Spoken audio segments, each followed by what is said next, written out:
Facebook Live.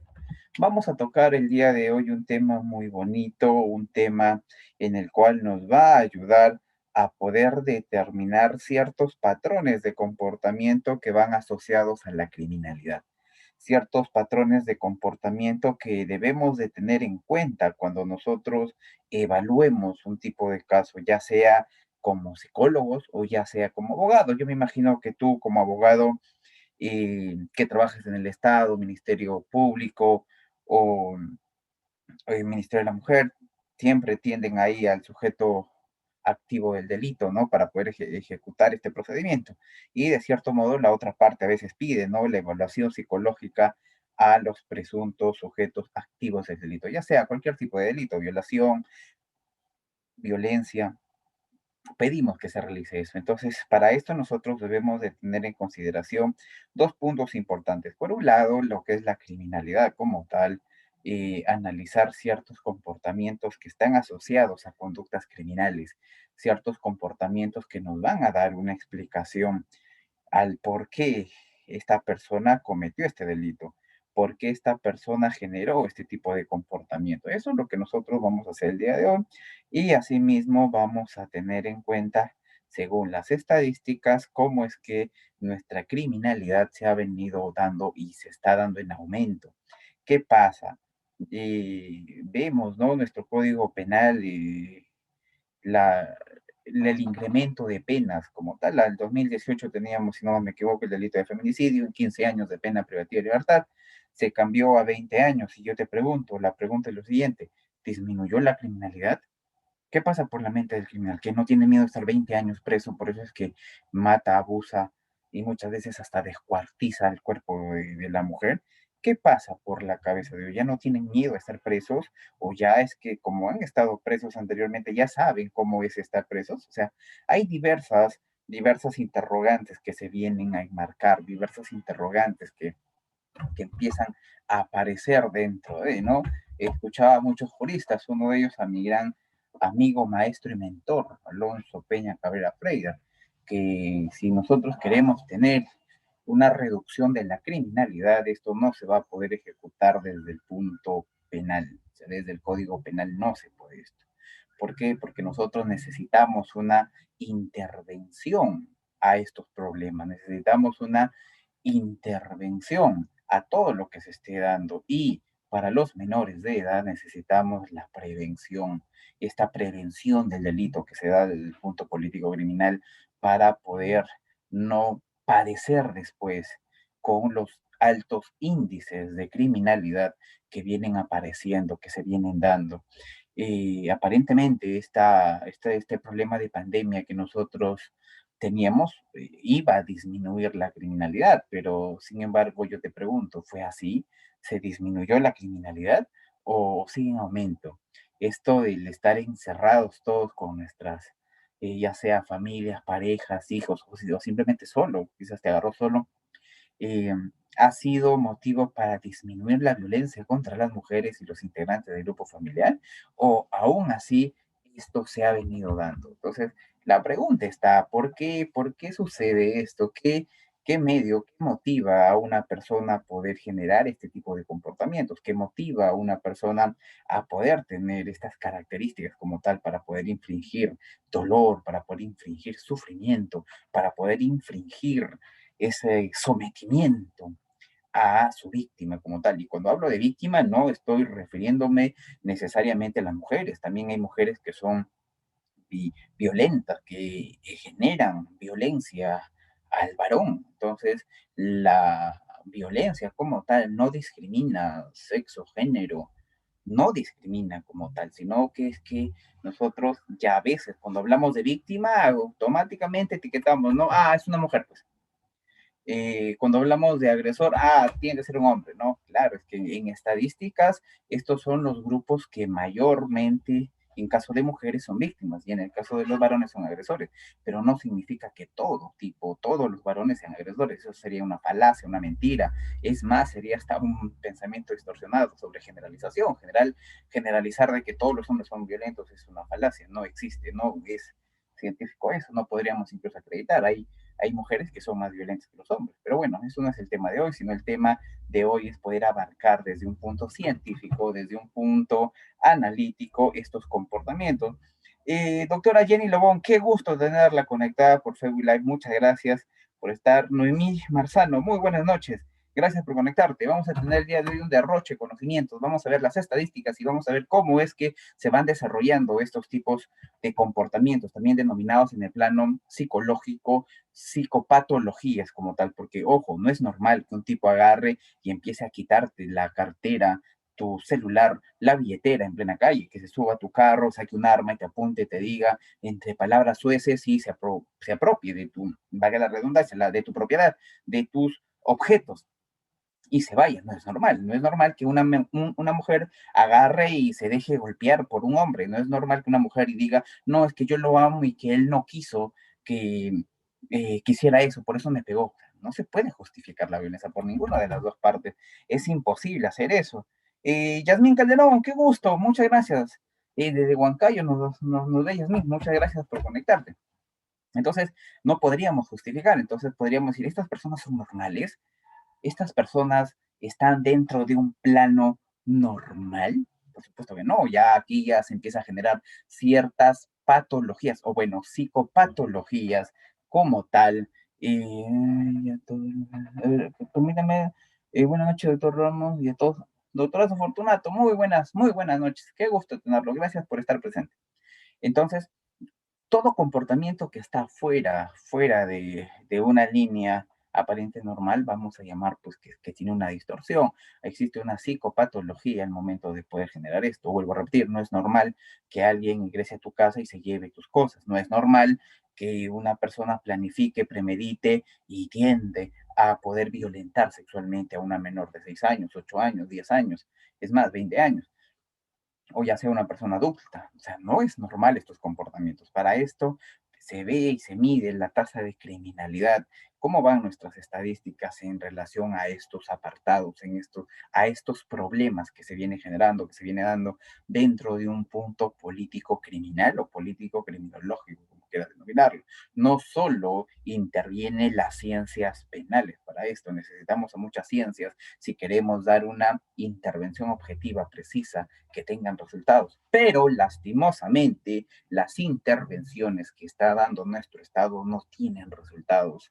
Tenemos a muchos programas, Ministerio de Justicia, el Ministerio de la Mujer y Poblaciones Vulnerables, Ministerio Público y otros ministerios que intentan poder erradicar esta violencia, poder erradicar esta problemática de la delincuencia, pero sin embargo no hay o no se está generando los resultados que se quiere. Pero tú te preguntarás, ¿por qué? Si se invierte un montón de plata en buenos profesionales, eso esperamos, ya sea en todas las áreas, abogados, psicólogos, médicos, nutricionistas, cualquier área, se invierte, el Estado contrata profesionales, pero lastimosamente este punto de la criminalidad no está reduciéndose. Este problema de la violencia no se está diciendo, es más, sigue yendo en aumento. Entonces nos preguntaremos, ¿será exacto poder intervenir en una intervención? ¿Será bueno poder intervenir con todos los recursos que tiene el Estado para una intervención? ¿O mejor generamos una prevención del delito como tal? Y para esto nosotros tenemos que enmarcarnos, tenemos que encajonarnos, tenemos que dar sustento a dos factores o dos variables muy importantes. Uno de ellos es la familia, no el eje central. Elena G. de Huay, una autora que escribió un montón de libros, les recomiendo que puedan leer. Ella, en su tratado de educación para los niños, educación cristiana, menciona lo siguiente. Eh, la familia tiene que ser un pedacito de cielo en esta tierra. Miren, ella define lo siguiente, la familia. Hay diversas definiciones, desde el marco civil, desde el marco psicológico, desde el marco de derechos humanos y de diversos marcos podemos definir a la familia, pero ella lo define desde un modo muy, eh, ¿cómo te podría? Muy distinto. Dice, la familia tiene que ser un pedacito de cielo en esta tierra. Entonces yo te pregunto y te hago la siguiente pregunta. ¿Qué significa tener un pedacito de cielo en esta tierra? ¿Qué hablamos nosotros? ¿Qué implantamos nosotros cuando hablamos de un pedacito de cielo en esta tierra? Pero es un plano metafísico. Claro, claro, por supuesto, por supuesto, pero es un pedacito de cielo en esta tierra. Entonces aquí nosotros podríamos definir que es un pedacito de cielo. Un pedacito de cielo podríamos definirlo un lugar donde hay pues tranquilidad, amor, compromiso, comunicación, valores, principios, en el cual pueda sustentarse una familia. Pero ahora yo te hago la siguiente pregunta. Las familias del día de hoy, la familia del Tyson, del Víctor, la Kimberly, la Xiomara, la de Yanira y toda la batería seria, ¿serán un pedacito de cielo para sus bendiciones o serán todo lo contrario, un pedacito de infierno para el crecimiento de esto? Por eso es que se tiene que intervenir netamente, se tiene que intervenir directa y exclusivamente en la familia, en la parte de educación también, porque es muy importante el plano de educación como tal, para no estar viviendo, para no estar repitiendo ciertos patrones de comportamiento. Ojo, nosotros como tal repetimos comportamientos, comportamientos aprendidos durante nuestra infancia, comportamientos aprendidos durante el desarrollo de nuestra personalidad, aprendemos, nuestro esquema mental empieza a activarse y nosotros vamos generando nuevos aprendizajes en relación a estos comportamientos adaptativos o maladaptativos, pero lo aprendemos y lo ejecutamos como tal. Entonces, para esto, nosotros debemos de tener en consideración y debemos de tener en cuenta que lastimosamente las intervenciones que está haciendo nuestro Estado no son suficientes para poder reducir estos índices de criminalidad. No son,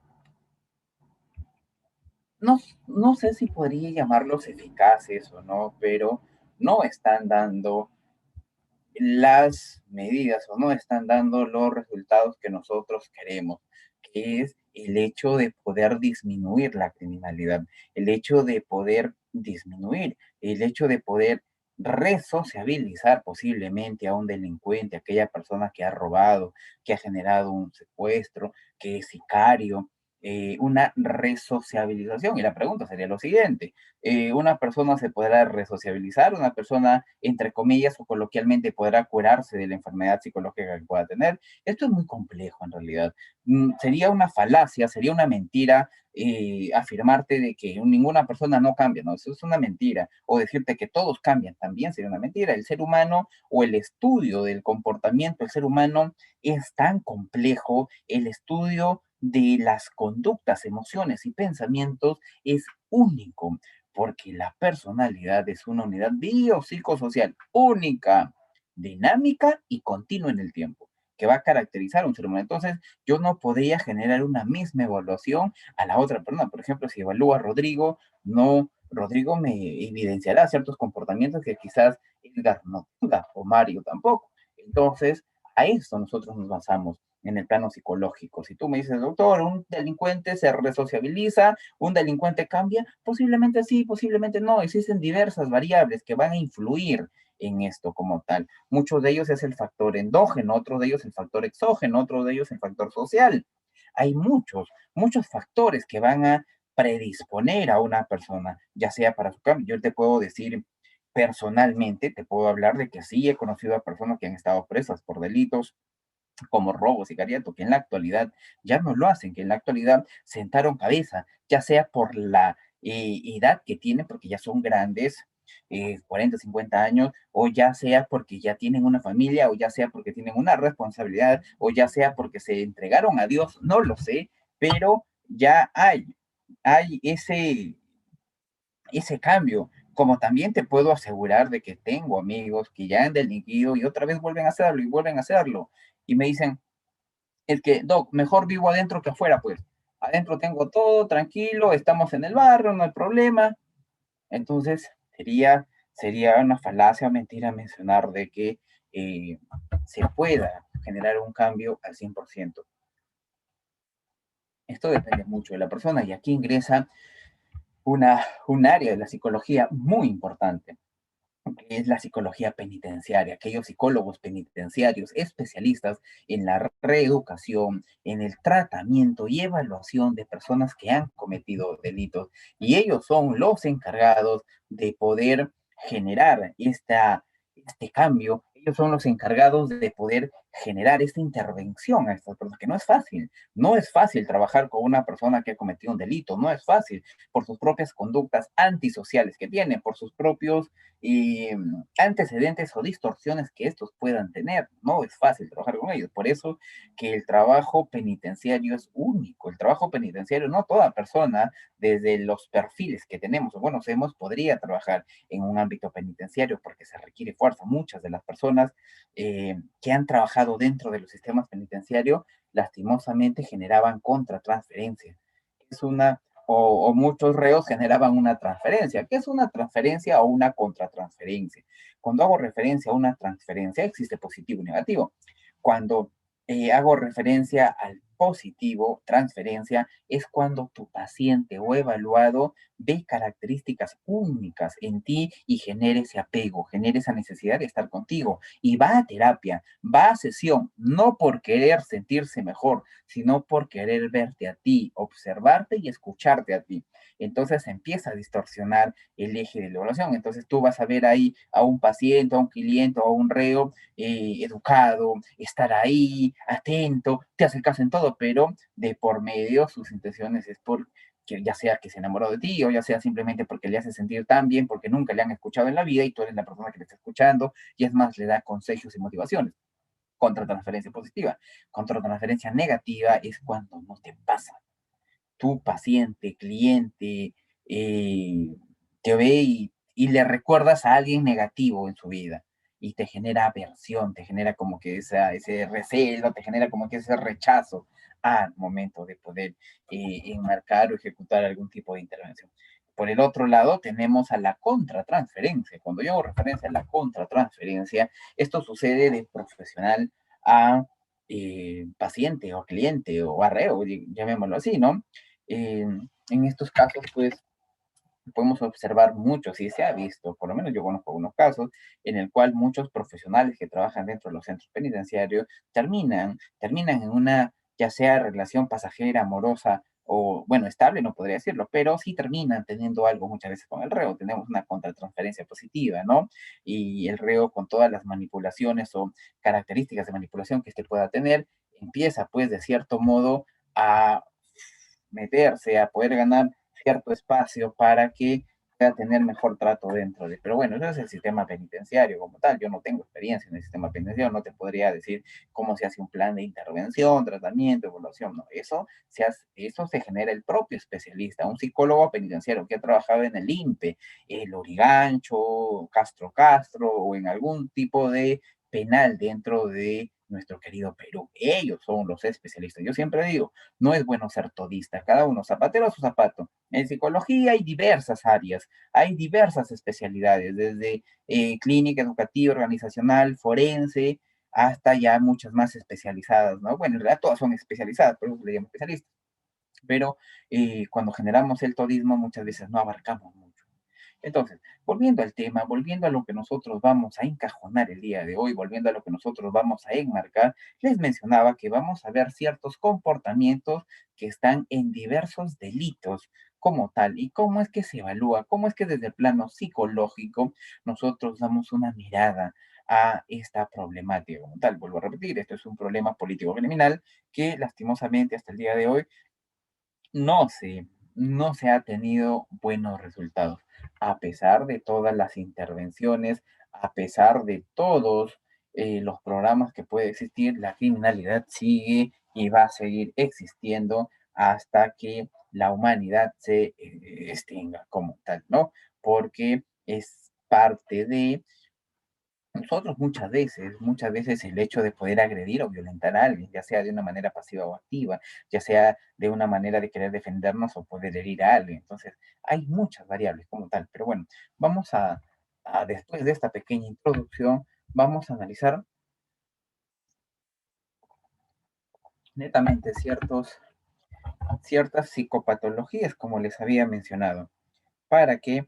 Para poder dar una explicación a estos comportamientos que nosotros hemos venido observando, hemos venido viendo dentro de nuestra sociedad. Ahora, para un poquito vamos a correr con esto para poder evidenciar algún tipo de estadística, vamos a recurrir a ciertos programas. Por ejemplo, tenemos por aquí estudios de criminalidad, algunas estadísticas en relación. Buenas noches, me registro.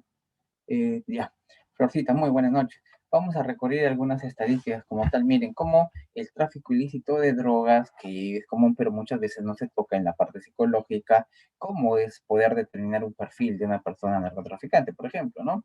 Cómo ha ido aumentando desde el 2005, ha ido subiendo, subiendo, subiendo, y esto ha ido automáticamente en aumento. Así también podemos observar, ¿no? El robo como tal, miren, cómo es que estos han ido aumentando, cómo es que esto, el robo de dinero, cartera celular, estamos hablando de los famosos bujilleros, estamos hablando de los famosos, las famosas personas que se cuelgan de tu carro, de la luna para poder arrancharte, es más, los que en la calle estás caminando y te tumban para que puedan tomarse o apropiarse de algún objeto tuyo. Miren, así también el robo, la estafa, robo a vehículos, y todas las modalidades que están netamente se viene, pues todo esto en aumento. Ahora, también tenemos, por otro lado, el caso de víctimas de violencia familiar, que nos enmarca netamente en nuestra famosa ley 30364, ¿no? Ley para prevenir, sancionar y erradicar la violencia contra las mujeres y los integrantes del grupo familiar. Con esta ley, nosotros vamos a tratar de proteger, a tratar de castigar ciertos comportamientos que intenten poder dañar a la otra persona. Pero mira, si tú te das cuenta, nuevamente la violencia ha ido y ha ido y ha ido en aumento, no disminuye. Entonces, vuelvo a repetir, el problema es, ¿se está interviniendo mal? ¿Los programas no funcionan? ¿Qué se está haciendo? ¿Cómo es que se puede trabajar con esto? ¿O será mejor la prevención también? ¿Por qué una mujer después de ser violentada vuelve con su agresor? ¿Qué es lo que pasa por la mentecita de ella? ¿O por qué aquella mujer que casi la matan de tentativa de feminicidio sigue con su pareja? ¿Qué es lo que sucede? Y ojo, ¿cuáles son las secuelas que se llevan nuestros hijos en relación a esto? ¿Qué secuelas o qué tipo de comportamiento se puede generar o puedes tener en relación a estos problemas como tal? Para eso nosotros tenemos estos índices de estadísticas o de criminalidad para poder analizar. Mire, estamos en 2021, mira, y hasta el día de hoy estamos casi a la mitad. Imagínate, a diciembre llegaremos más o menos como el 2019. Estaremos ahí, será más, será menos.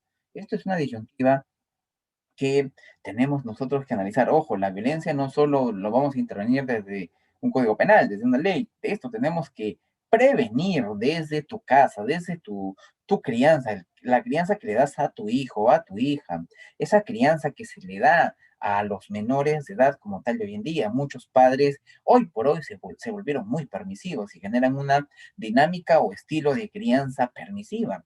Y cuando yo hago referencia a esta permisividad, estoy mencionando pues aquellos papás que le dan todo a sus hijos, ¿no? Y no dejan que los hijos hagan nada. No, no, no, no, no, no, no, él es mi príncipe, no, no, no, él es mi rey, déjalo ahí. No, no, que él ni siquiera haga nada. No, no, no, no, no. La comida a la cama. El desayuno, el almuerzo, en la cena, en la cama. El niño no hace nada, no lava sus cosas, no empieza a atender su cama, no empieza a generar conductas que vayan a forjarlo como tal, sino que los padres generan o hacen por los niños todo por el simple hecho de decir, no, no, no, es mi hijito, es el varoncito de la casa. No, no, no, no, no, no. Y ojo, la violencia, cuando hablamos de violencia, estamos hablando también de un aspecto machista, el machismo como tal. Y esto no es un problema endógeno, nadie nace siendo machista, nadie nace en sus genes teniendo el gen machista, es más, no existe eso.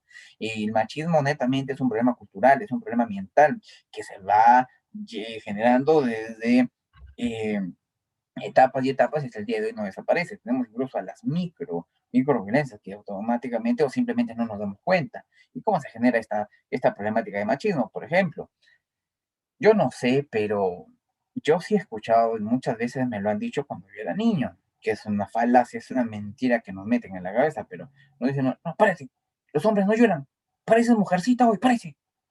Y yo te pregunto, ¿quién dice que los hombres no lloran? ¿Quién dice que solo las mujeres no lloran? Claro, pero desde niños, pero desde la infancia ya nos ponían eso en la cabeza. No, los hombres no lloran, pareces mujer hoy, nos decían. ¿Has escuchado eso o no has escuchado? ¿Te han dicho o no te han dicho en algún momento? Ah, pues ahí está, pues eso se llama machismo Y eso yo lo escuchaba desde hombres y mujeres. Yo escuchaba a mi abuelita decir, a mi tío decir, "No, pareces mujer hoy". Y ella, pero ¿qué? ¿Es malo llorar? Es malo que un hombre, que un varón pueda llorar? O sea, ¿qué pasa? Que si yo después de la conferencia voy y me echo en mi cama y lloro, soy menos varón. Entonces, oh, mira, la doctora Dianita, ve, hasta hoy en día se escucha eso, ¿no? Y mira cómo el machismo aparece, incluso desde el hogar, ¿no? Solo el hecho de decir, sí, ya, hijita, tú a lavar los platos, tú a atender eso, no, no, tu hermanito no, él que se vaya a estudiar. Tú, campeón, estudiame tú. Tú, ándate a lavar. Hijita, ven, ayúdame a cocinar. Después, cuando te cases, tu marido te va a botar de la casa si no sabes cocinar. ¿Han escuchado eso o no han escuchado eso? Ah, pues por supuesto, pues porque la violencia, el machismo como tal, esa asimetría que empieza a existir entre varón y mujer, empieza desde el hogar. Esto empieza ya desde los primeros años de vida, esto empieza desde que te implantan estos pensamientos como tal, y muchos de estos pensamientos generan pasividad. Estos pensamientos generan en la dama, generan esa pared como que, ah, no, el varón es más, mi hermano es más, él es más, yo no. Él por ser varón tiene más responsabilidad. Una vez yo escuché decir a una tía, es que tú eres varoncito, pues, tú vas ¿cómo me dijo? Tú vas a dar de comer, tú vas a dar la plata económicamente, tú vas a trabajar, pues. Claro, tu esposa va a estar en la casa, tú vas a tener que trabajar, por eso tú te vas a romper el lomo y tu esposa te tiene que tratar bien en la casa, como que arreglando, ¿no? Entonces, mira cómo desde la infancia ya nos meten ese chip, ¿no? ¿Quién dice que una mujer no puede trabajar? ¿Quién dice que un hombre no puede estar en la cocina? Claro, como hay esta problemática desde la infancia y esa simetría que se viene dando hombres para acá, mujeres para allá, hombres, si lloras pareces mujer y generamos un sometimiento a la mujer de manera directa o indirecta, pero no te estás dando cuenta tú que ya desde la infancia estás generando que tu hijito o tu hijita tenga otra perspectiva. A eso lo vamos a llamar los famosos esquemas mentales. Acá salen, Said me dice, pero la responsabilidad del machismo son de los padres. Por supuesto, Saidita, por supuesto. Esto del problema del machismo no es la sociedad, no es los partidos políticos, no es nada. Esto neta y absolutamente es problema de la familia, es problema de mamá, es problema de papá, es problema de estos dos entidades, que es papá y mamá, que tienen esa irresponsabilidad, bueno, que son irresponsables al momento de poder criar a los hijos y que de manera consciente o inconsciente empiezan a soltar palabras, pero no se dan cuenta cuánto daño están haciendo a su hijo o a su hija. Por eso es que los índices de criminalidad en relación a violencia contra las mujeres y los integrantes del grupo familiar es alta. Ojo, también existen varones que tienden a ser muy pasivos, varones muy callados y varones que han sido víctimas de violencia. Vuelvo a repetir, la violencia no discrimina, la violencia no dice, ah, no, tú eres varón, a ti no te toco, tú eres mujer, a ti sí, ah, no, tú eres abogado, a ti no, ah, tú eres psicólogo, a ti no, ah, no, la violencia no discrimina, la violencia como tal empieza a, a generar comportamientos, no importa, no interesa qué estatus, carrera, profesión o quién seas tú, sino que se empieza a dar, pero que lastimosamente esto se va formando desde la infancia, desde el hogar, desde la familia. Entonces, si nosotros queremos intervenir esto, si nosotros queremos poner un freno a estos índices, evidentemente no lo vas a hacer. No vamos a ver los resultados ahora, los resultados se verán después, 2, 3, 4, 5, hasta 10 años después se verán los resultados, pero tenemos que empezar ya. Esto es como un árbol. Cuando tú plantas un árbol, ¿acaso el árbol crece de la noche a la mañana? Por supuesto que no, demora años en poder crecer, pero después de que está grande, disfrutas de los frutos que hay. Es lo mismo. Por eso es que nosotros tenemos que educar muy bien a nuestros hijos. Por eso es que nosotros tenemos que educar correctamente, con principios, valores, respeto, comunicación, honestidad y con la integridad a nuestros hijos. Porque si no se realiza esto, porque si no enmarcamos esto, y netamente tú estás pensando que con tan solo darle a tu hijo un buen colegio, una buena laptop, un buen juguete, buena ropa es suficiente, pues créeme que en algún momento, si tienes Si tus hijitos crecen, van a sufrir más adelante, ya sea cualquier tipo de violencia, como sujeto activo o sujeto pasivo del delito. Por eso nosotros tenemos esa gran responsabilidad, que es la de prevenir esto. Y tenemos esa gran responsabilidad, que es la de poder disminuir estas tasas de criminalidad que se viene dando. Lastimosamente, hoy por hoy, incluso en pandemia, se suponía si disminuía y bueno, si todos estaban encerrados, si papá y mamá estaban en casa, y se iban a conocer más, se iban a enamorar más, ¿no? Pero incluso muchas parejas han quedado pues desenamoradas después de haber estado casi un año encerrados nosotros. Doctor Yemel, muchas gracias por estar aquí. Dice, sí, varias veces incluso decía, mira los peleadores cómo se dan duro y no lloran. Claro, esas palabras que nos decían, ¿no? Cuando mirabas la WWE, eh, cuando mirabas, pues, bueno, todo lo que podíamos observar de Rosanita me dice, y los crímenes llamados de cuellos blancos, criminales que engañan, seducen y corrompen. Muy bien, doctorita Roxanita, ¿sabe? Estos tipos denominados cuellos blancos es aquellas personas que engañan, seducen, manipulan, premeditan, se apropian, no de 2.000, 3.000, no de 10.000, sino de millones de dinero, con tan solo un beneficio que es de él, podríamos tipificarlo o podríamos catalogarlo en una psicopatología denominada psicópata o psicopatía como tal. Ahí podremos nosotros encajar ahí. Y ahorita vamos a ver algunas características de algunas personalidades o algunas desviaciones que nos van a ayudar a nosotros a poder entender este comportamiento, a poder entender esta dinámica que se viene dando. Por ejemplo, tenemos al psicópata, aquella persona que no tiene pues esa capacidad de poder sentir lo que el resto siente, no tiene esa empatía como tal, no tiene esa sensibilidad, pero sí tiene habilidades como el engaño, como la seducción, como la manipulación, como la victimización. ¿Para qué? Para poder llegar, para poder apropiarse, para poder obtener lo que él o ella quiere. Pero ojo, todo esto depende de un buen estilo de crianza. Si tú tienes un buen estilo de crianza, si tú empiezas a tener principios, valores desde un crecimiento a tu hijito, créeme que esto no va a suceder. Si nosotros, mira, empecemos a citar algunos, doctor, yo soy bien religiosa, doctor, todos los domingos, como no puedo ir a misa, me prendo la laptop. Ahora las misas están por Facebook.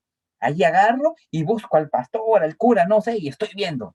Ah, ya, tú eres católica, cristiana, no sé, evangélica, no sé qué religión, pero vayamos a la Biblia. ¿Qué dice? Eh, dice, criar al niño en su camino y aun cuando fuere viejo no se apartará de él. Entonces, ¿qué queremos decir con esto? Instruye al niño en su camino. Instruye al niño. ¿Estamos hablando de qué? De la infancia. Instruye al niño en su camino y aun cuando fuere viejo no se apartará de él. Vayamos, doctor, yo soy ateo, yo no creo en religión. A mí hábleme conciencia. Muy bien. Vamos a lo que dice la ciencia. Albert Bandura, un teórico que escribió muchísimo sobre el condicionamiento vicario. Este autor te hablaba del aprendizaje por la imitación y la observación. Y él mencionaba lo siguiente: si tú quieres que tu hijo tenga un gran carácter, si tú quieres que tu hijo tenga esa capacidad de poder disminuir el temperamento, ojo, el temperamento se hereda y nosotros heredamos un temperamento. ¿No has escuchado algún momento decir, oye, te pareces a tu mamá, oye, igualito a tu papá de renegón eres? Ya, esos comportamientos que nosotros tenemos innatos se llama temperamento. Y el temperamento lastimosamente no se puede modificar, ni con alguna terapia, ni con el mejor terapeuta, no se puede modificar el temperamento, pero sí se puede regular mediante el carácter, porque el carácter es algo aprendido, el carácter tú lo desarrollas dentro de tu proceso, valga la redundancia, de desarrollo dentro de tu crecimiento. Entonces, Albert Bandura menciona lo siguiente: si tú quieres que tu hijo tenga un gran carácter, tienes hasta los 6 años para poder criarlo de manera correcta, para que él pueda absorber comportamientos que sean adaptativos a su medio. Y ojo, los niños van a observar todo lo que ven, todo lo que oyen, todo lo que sienten, ellos van a poder o, tomarlo para sí mismo. Y esto se debe evidenciar en la adolescencia. ¿Cómo? Porque todo lo aprendido, bueno y malo, ojo que el niño no discrimina, no dice, ah, no, no, esto es malo, no aprendo, ah, no, esto es bueno, sí, no, sino que el niño aprende todo, sea bueno, sea malo, empieza a ejecutar ese aprendizaje. Entonces, en la adolescencia esto ya sale, ya genera ese rebrote como tal. Y esto sucede de dos formas, externa o internamente. Cuando hago referencia a lo de internamente, es porque tú no has visto adolescentes que tienen problemas de ansiedad, rasgos depresivos, intentos de suicidio, empiezan a cortar el brazo, se empiezan a generar las autolesiones o también denominado el cutting, te empiezan a cortar ya, pues es porque lo que han aprendido en la infancia ya está repercutiendo. Y otro de forma externa. ¿No has visto adolescentes que a los 11, 12, 13 años ya están tomando? Ya se están emborrachando y están teniendo sexo precoz, sexo a los 12, 13 años, ya están consumiendo drogas, alcohol, ya están en pandillas. Ah, pues todo lo aprendido en la infancia se desborda de manera externa como tal. Por eso es muy importante el punto de la infancia, el hecho de que cómo nosotros empezamos a criar a nuestros hijos, cómo nosotros empezamos a poder tener esos estilos de crianza para nuestros niños. Otro punto aquí que debemos de tomar en cuenta es los delitos sexuales. La ley 3036-4 nos enmarca 4 tipos de delitos. Tenemos a la violencia psicológica, el hecho de que te insulten, te humillen, te desplanten, te ignoren, violencia psicológica, violencia física, el hecho de usar la fuerza para poder obtener algo, sufrimiento o poder obtener algún tipo de objeto. La violencia sexual y bueno, la económica y patrimonial. Pero aquí vemos a la sexual. Si nosotros observamos la violencia sexual, este no es ajeno a nuestra realidad. ¿Cuántos casos tú como abogada, estás llevando de delitos sexuales? Por lo menos yo como perito de parte, te puedo decir de que en estos 2 últimos años los casos que más me llegaron son acerca de los delitos sexuales, son acerca de los delitos de tocamientos indebidos, de actos contra el pudor. Son los casos que más me llegaron para poder cuestionar, quitar credibilidad, analizar los informes del Estado. Entonces, el punto de, o el delito de violencia sexual está yendo cada vez más en aumento. ¿Pero por qué? ¿Por qué va en aumento esto? Claro, porque hay una disfunción o hay una anomalía o trastorno en la parte sexual de la persona. Evidentemente aquí nos vamos a encajonar muchísimo más, pues, ¿no? En la parte del artículo 170 del Código Penal acerca de los delitos sexuales, ¿no? Te van a hablar del artículo 170 a la 178, si no me equivoco, acerca de todo en relación a los delitos sexuales como tal. Entonces, para eso nosotros tenemos que saber dichos comportamientos en relación a lo que nos enmarca este plano también, que es los delitos de violación sexual y cómo estos se ha ido en aumento. Anteriormente, pues se tipificaba este delito a partir de los 18 años, después bajó a los 16, hoy en la actualidad está en los 14. Entonces, ¿cómo? Bueno, tú como abogado, tú como abogada, tipificarás el delito, buscarás en tu Código Penal, artículo 170, y analizarás qué tipo de delito, si es menor de edad, si esto fue en consenso, si la menor tenía un tipo de alteración psíquica o una discapacidad, si había un estado de inconsciencia, no lo sé, eso tú lo vas a tipificar como abogado, pero lo que yo voy a hacer como psicólogo es brindarte ciertos perfiles, brindarte ciertas características, tanto del sujeto activo como del sujeto pasivo, tanto del presunto agresor para determinar el perfil psicosexual como tal y también de la víctima, las secuelas, las consecuencias que ha podido traer esta experiencia traumática que es un delito de violación sexual. Y ojo, como tal, nosotros vamos aumentando, como dice la canción, poquito a poquito, suave, suavecito. vamos aumentando esta, esta problemática. Bueno, son algunos índices que nos van a ayudar a poder identificar, pero vámonos por aquí. Bueno, y el sicariato, que también es otro, es otro delito que ve en aumento. Bueno, para esto vamos a conocer acerca de dos temas que vamos a observar más en nuestro desarrollo. Uno de ellos son los delitos sexuales y los otros pues son los delitos eh, que están contra la vida, el cuerpo y la salud, ¿no? Que estamos hablando ya del artículo 108b, de las lesiones, de sicariatos. Vamos a ver ciertos comportamientos y ciertos perfiles de... Cuando hablamos acerca de los trastornos sexuales en la parte penal, tú vas a tener en cuenta el artículo 170. Yo desde el plano psicológico voy a tener en cuenta dos variables muy importantes. El primero, la disfunción sexual. Voy a tener en consideración este término acerca de disfunción sexual, porque en base acá, en base a este punto o a esta premisa, yo voy a empezar a analizar mi comportamiento, voy a empezar a analizar esa patología que pueda tener la persona en relación a. Por eso es que tú como abogado no pides que se le genere un perfil psicosexual a tu patrocinado, tú como abogada no pides que se analice el relato de la menor que brindó en la entrevista única en cámara Gesell para corroborar si es cierto o no es cierto, para acreditar si lo que menciona tiende a ser veraz o no. Claro, eso es lo que tú pides como abogado, pero ¿quién te va a dar una mejor respuesta en esto? Es el psicólogo, la persona idónea quien va a evaluar. Cualquier psicólogo, el educativo, el clínico, el organizacional, no.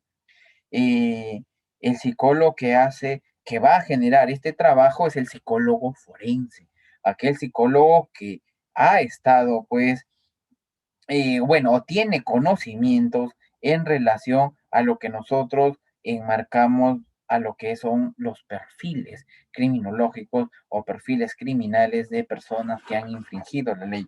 En este caso, acerca de las o los delitos sexuales. Ahora, para esto yo necesito tener en cuenta ciertos términos o ciertas premisas para poder evaluar uno de estos casos. Es más, necesito tener cierta consideración en relación a las disfunciones. Pero ¿qué de relación tienen las disfunciones, doctor, con los delitos sexuales? Es que muchas personas que presentan algunas disfunciones sexuales tienden muchas veces a cometer estos actos de tipo criminal. Por eso es que nosotros como psicólogos evaluamos desde esta premisa. Ahora, hay que tener en cuenta los subtipos. Ojo, cuando tú analices un informe psicológico que te mencione o que te diga en relación a los delitos sexuales, bueno, si tú pides no un perfil psicosexual, el informe tiene que estar basado en la existencia o no de algún tipo de alteración. Cuando tú analices el informe psicológico, este debe de contener la existencia o no de algún tipo de alteración en la parte sexual de la persona. Si solo me pones, presenta alteración sexual, masturbación compulsiva, pero ya me dijiste eso, pero hay algún tipo de alteración, hay algún tipo de desorden, hay algún tipo de anomalía en mi patrocinado. Eso es lo que tenemos que ver. Entonces, para eso, para poder dar una explicación a la criminalidad en relación a los delitos sexuales, vamos a tener en cuenta esto. Primero, que esto puede ser de por vida. ¿Cómo de por vida? Que desde tu primera experiencia sexual, que desde tus primeros, no sé, ¿a qué edad tuviste tu primera experiencia? ¿A los 16, 18, 20, 22, 28, 30? No lo sé, pero que a pesar, bueno, que a partir de aquí empezó el problema como tal. Está presente esta problemática o esta disfunción desde tu primera experiencia sexual. Doctor, ¿sabe? No sé por qué ya, pero es algo entre nos. Mi primera experiencia sexual sentí que mi miembro no estaba muy erecto. No sé por qué. Ah, pues el problema posiblemente sea, pues, no la falta de erección, sea de por vida, desde tus primeras experiencias sexuales. Lo otro, adquirido. Cuando hago referencia a adquirido, es porque esta disfunción lo has adquirido a lo largo de tu vida. Como por ejemplo, has tenido experiencias sexuales normales, tranquilas, pero llegaste a un punto en el cual empezaste a qué? a tener una disminución, a ser precoz o a no tener una erección. Entonces, a eso se llama adquirido, que por una situación o un evento, ya sea traumático, un evento familiar, personal, pues, o social, pueda haberse eh, generado este problema, por eso es adquirido. Otro, generalizado, te da con todo tipo de personas, te da con todo o cualquier persona, como por ejemplo, un señor viene y me dice, doctor, ¿sabes qué? Le comento, yo estoy casado, pero ya no tengo deseos con mi esposa. O sea, no tengo ni siquiera esas ganas de poder intimar, nada. No tengo. Pero le comento algo, hay una amiga que sí me da bola y con ella sí tengo erección. ¿Eso sería generalizado o situacional? Situacional, pues porque solo le da en algunas situaciones. Pero si este señor me dijera, doctor, no, he intentado, hasta me he ido a casas de citas y no tengo una erección, a eso se llama generalizado. Por eso debemos de tener en consideración estos tres, bueno, estas cuatro variables antes de poder determinar, antes de poder generar un pronunciamiento a este estudio. Ahora, vamos por aquí. Cuando hablamos nosotros un poquito de teología, debemos tener en cuenta que estos problemas o esta problemática en relación a los delitos sexuales se genera. Uno de ellos a causa de problemas de pareja, como por ejemplo, muchos de ellos es la salud física. Aquella persona que tenga una diabetes tipo uno tipo 2 tiene dificultad para poder tener una erección y esto dificulta el estado de intimidad de la persona, bueno, de la pareja. Otro, factores en relación a la comunicación. ¿Saben? Todo, pero absolutamente todo se soluciona conversando. Todo. ¿Quieres hacer el amor? Tienes que hablar. Ojo, es muy distinto tener sexo con hacer el amor, ¿eh? Son variables muy distintas. Muchas de las personas solo tienen sexo, no hacen el amor. Hacer el amor primero es compenetrarse emocionalmente con la persona. Hoy por hoy son muy pocos los que se compenetran emocionalmente, solo la gran mayoría es carnal. Lo segundo, hacer el amor es cuando los dos llegan al punto máximo como tal. En generar o tener sexo, solo uno llega y mayormente es el hombre. Entonces, una de las faltas que se da o una de las... Eh, Ivonne, buenas noches, ¿cómo estás? Qué gusto tenerte aquí. Una de las etiologías que se empieza a dar es pues la mala comunicación, el hecho de que la esposa tenga ganas y el esposo no, me duele la cabeza, estoy cansado, o el esposo tenga ganas y le diga, no, es que estoy estresada, y así una vez, bueno, la primera pues puedes entender, la segunda también, pero que eso sea constante, continuo, repetitivo, como que te da algo, te dice algo, entonces, aún así, eh, no podrías, pues, bueno, aún así empiezan estas disfunciones. Por otro lado, tenemos algunas vulnerabilidades individuales, como por ejemplo, eh, la tensión, la depresión, la ansiedad como tal, problemas emocionales y otro, una experiencia de abuso sexual en la infancia, son factores que van a predisponer a que una persona posiblemente tenga una disfunción sexual. Ojo, tanto varón como mujer pueden generar una disfunción sexual, pero en este caso solo nos vamos a enmarcar en la parte del varón. ¿Por qué? Porque vamos a hablar solo del sujeto activo del delito, aquella persona que comete los actos de tipo criminal. Ahora, estos también pueden verse alterados por un factor cultural o religioso. ¿Cómo factor cultural o religioso? Claro, pues tenemos pues nuestras religiones.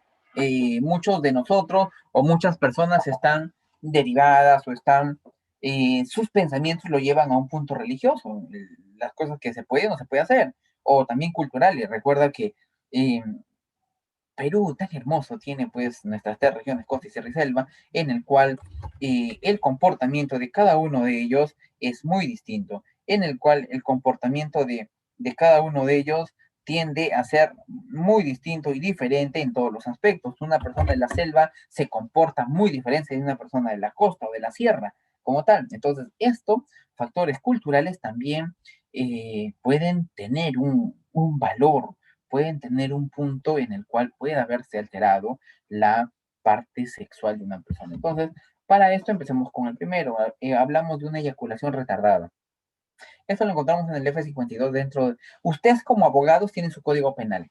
Con tu código penal tú tipificas un delito. Por ejemplo, artículo 108B del Código Penal, delito de feminicidio, artículo 170, delitos sexuales y así sucesivamente. Tú tipificas un delito en relación a un código penal. Yo tipifico un trastorno en relación a un código de diagnóstico, a un manual de diagnóstico, que es el DCM-5, que es la última versión, o el CIE-10, que también son los dos manuales criterios de diagnóstico que nos van a ayudar a determinar alguna alteración en cualquier área, personalidad, emoción, sexual, organicidad, desarrollo, que son manuales criterios de diagnóstico. Esto lo vamos a encontrar nosotros en el F52.32, que hablamos acerca de la eyaculación retardada. Para muchas mujeres puede ser favorable esto, de que tu novio, esposo, pareja o amigo con derecho, ya como quieras, tenga este problemita de eyaculación retardada. Claro, en algunas circunstancias puede ser muy favorable para ti, muy favorable para la relación, pero ya cuando esto llega a tal punto de que el hombre no puede eyacular, ya genera un cierto grado de frustración, un cierto grado de apatía, y que esto conlleva que la persona, bueno, en este caso el hombre, esté renegando porque no puede o tiene la incapacidad de poder eyacular como tal. No puede hacerlo. Entonces, ¿tiene una erección? Sí. ¿Puede eyacular? No. ¿A causa de qué? Ya tú sabes. Puede ser por una enfermedad fisiológica, como una diabetes, puede ser por un problema de familia, falta de comunicación, puede ser por un problema de alguna experiencia traumática, fue violentado en la infancia, tiene depresión o sufre un estrés tremendo, no lo sé, o también por una cuestión cultural, eso ya lo sabes. Pero aquí vayamos a tener en cuenta que la eyaculación retardada hace de que en el varón tienda a tener esa frustración al momento de no poder eyacular o venirse, ¿no? Esto tenemos nosotros que especificar si es siempre fue así de por vida. Doctor, fueron recién en mis últimas 5 relaciones adquirida. ¿Siempre te pasa? Sí, doctor. Generalizado. ¿Con toda persona? Sí. Doctor, solo me pasa con mi esposa. Con las otras chicas normal, situacional. Claro, obviamente no se irá a practicar con otras chicas, ¿no? Pero es un ejemplo. Eh, Así nosotros vamos a ir marcando. Lo siguiente tenemos el trastorno eréctil. Cuando hago referencia al trastorno eréctil, estoy hablando acerca de la incapacidad que tiene la persona en poder conseguir o por lo menos poder mantener una erección. Ojo, esto es en los hombres, es feito, ¿eh?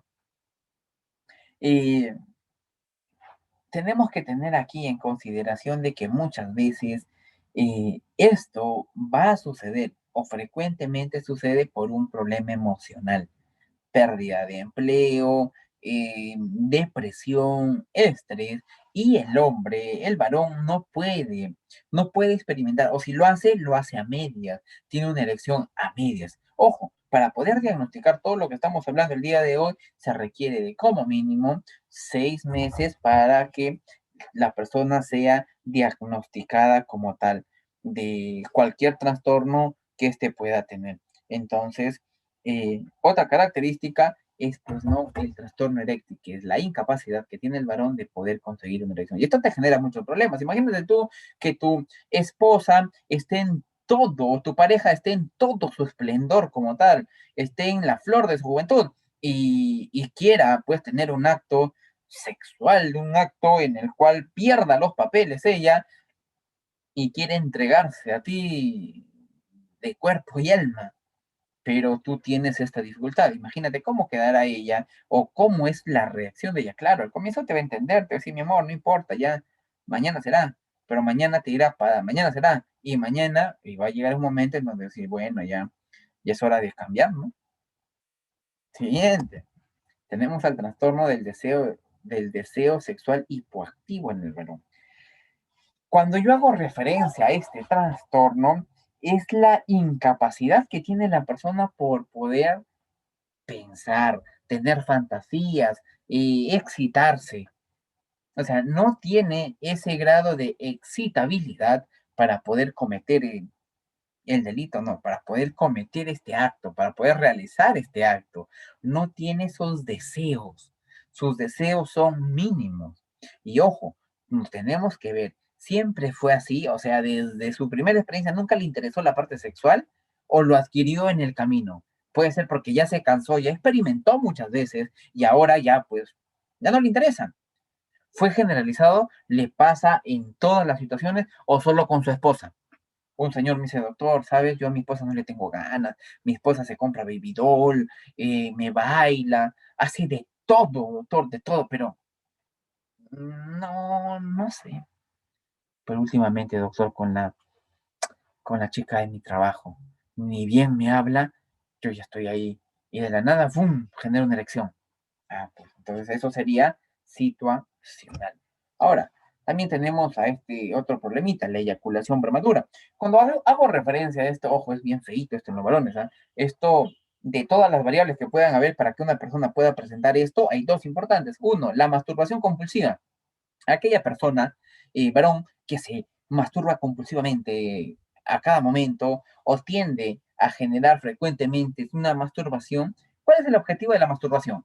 Es poder eyacular, es el único objetivo, no tiene otra, puede eyacular. Entonces, para esto, tú haces de que tu cuerpo se condicione a que puedas eyacular mucho más rápido. Entonces, condicionas de tal modo que eyacula rápido. Y te puede suceder como está en la fotito, ¿no? Están viendo, ¿no? La chica está toda muy emocionada, eh, permítame, está emocionada y dice, mi amor, ya estoy lista, ya me preparé. Eh, permítame,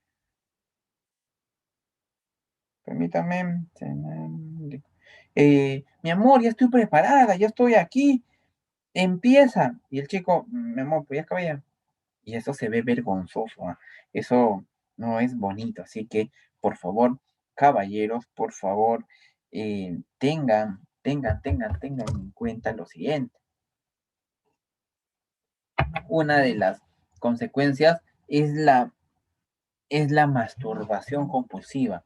Y lo segundo es pues el hecho de poder visitar casas de citas, ¿ok? O poder tener o poder tomar los servicios sexuales de una dama de compañía. ¿Cuál es el objetivo?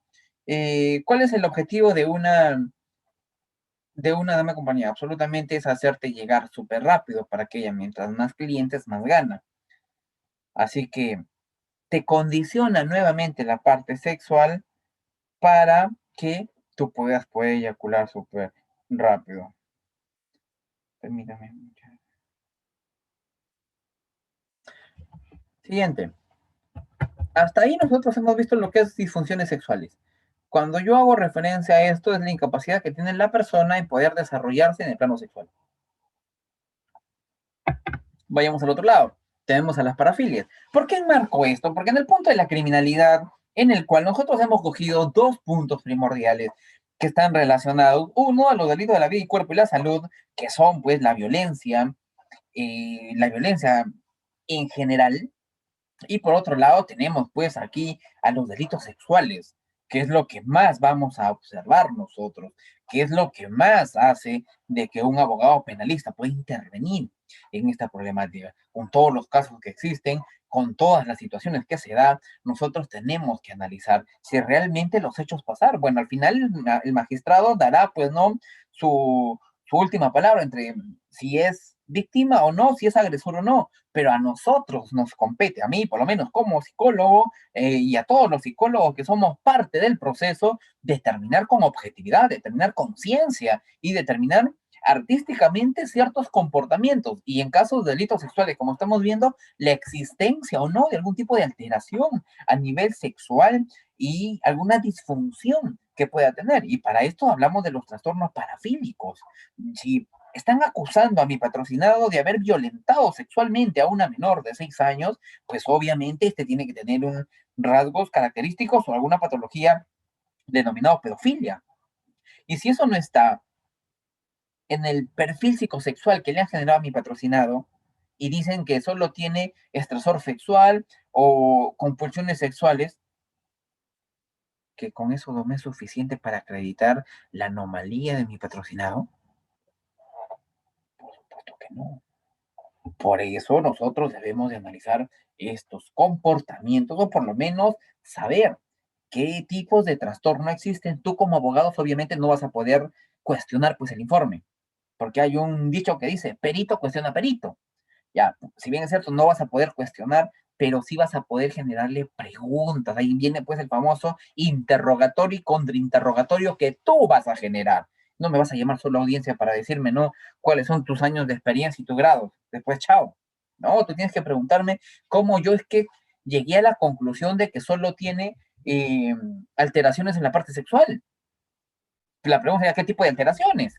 Masturbación convulsiva. ¿Y de cuándo o hasta qué punto la masturbación es buena o mala? Preguntar al perito. Entonces, el perito que evalúa, ya sea por peritaje de parte, yo hago peritaje de parte, muchos profesionales, abogados especialmente, me contratan para poder evaluar a su patrocinado y determinar el perfil psicosexual. Y ahí determinamos la existencia o no de algún tipo de parafilia y la existencia o no de algún tipo de disfunción sexual. Por eso es que debemos de conocer este aspecto de parafilia. Entonces, cuando yo hago referencia a la parafilia, eh, debemos de tener en cuenta dos parámetros importantes, o bueno, dos términos importantes cuando se habla de parafilia, que estos comportamientos tienen que ser intensos y persistentes. Eso es la parafilia.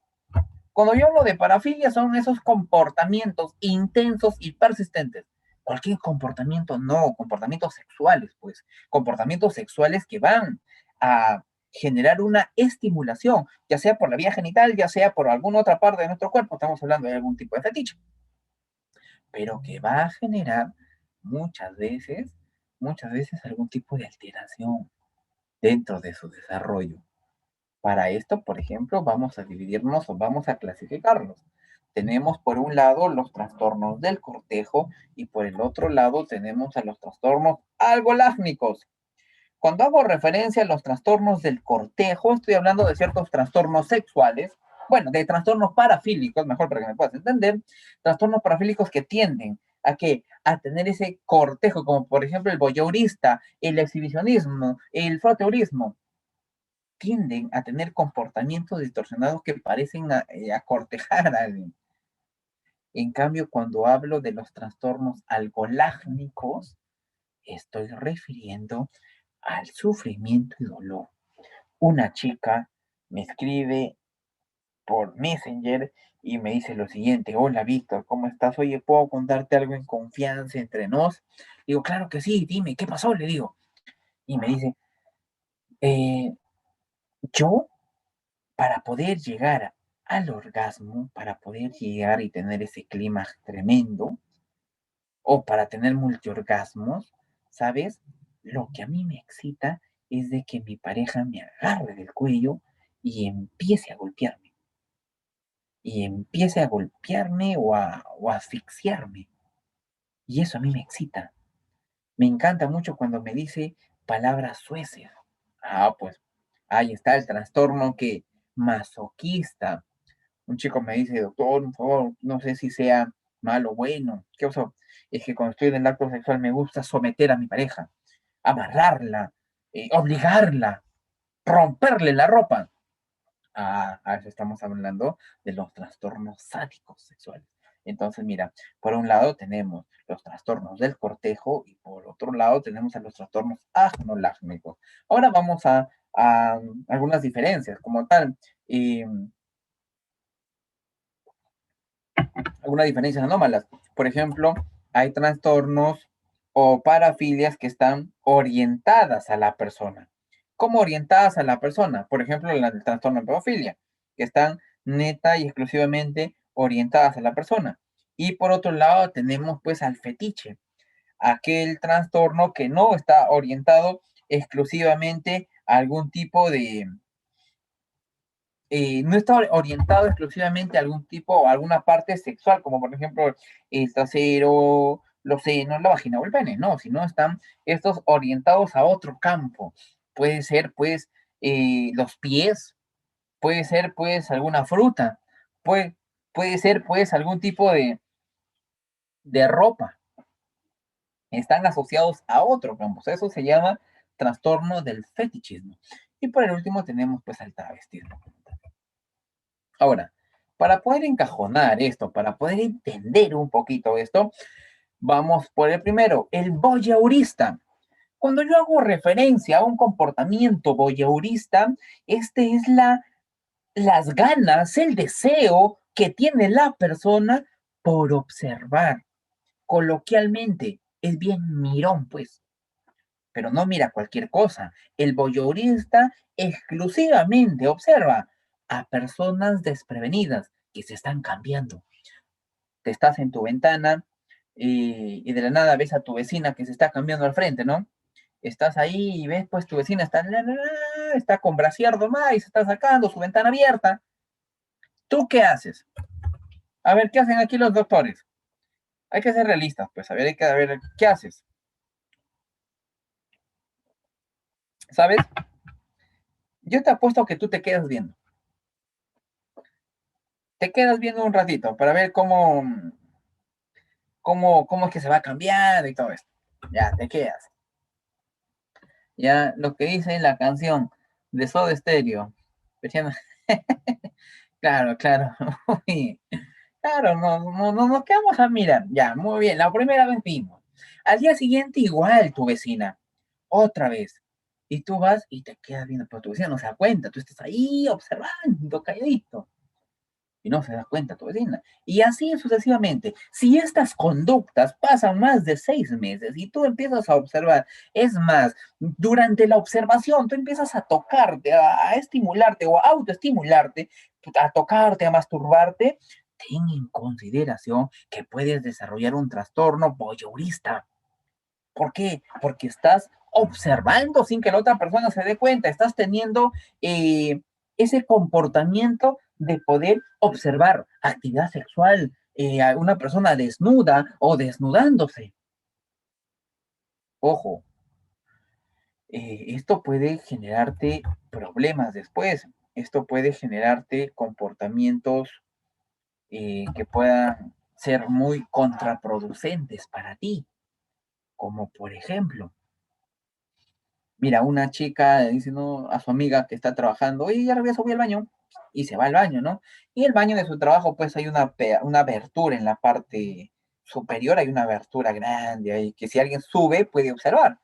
Y su amigo, su compañero de trabajo, que tiene un trastorno voyeurista, escucha esto y dice, ay, oye, ya regreso, voy a comprar y de paso me estiro el cuerpo, y va detrás de la chica. Y al llegar ahí, observa a la chica, bueno, calladito va, y se sube y empieza a observar a la chica, sin que ella se dé cuenta. A eso se llama voyeurista. Pues bueno, si la chica después se da cuenta, empieza a denunciarlo al tipo por acoso, y bueno, por una cuestión, tú como abogado ya tipificarás eso.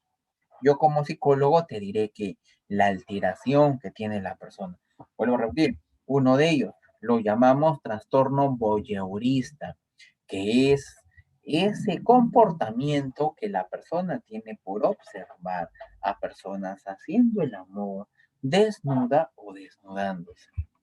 Siguiente, tenemos al trastorno exhibicionista.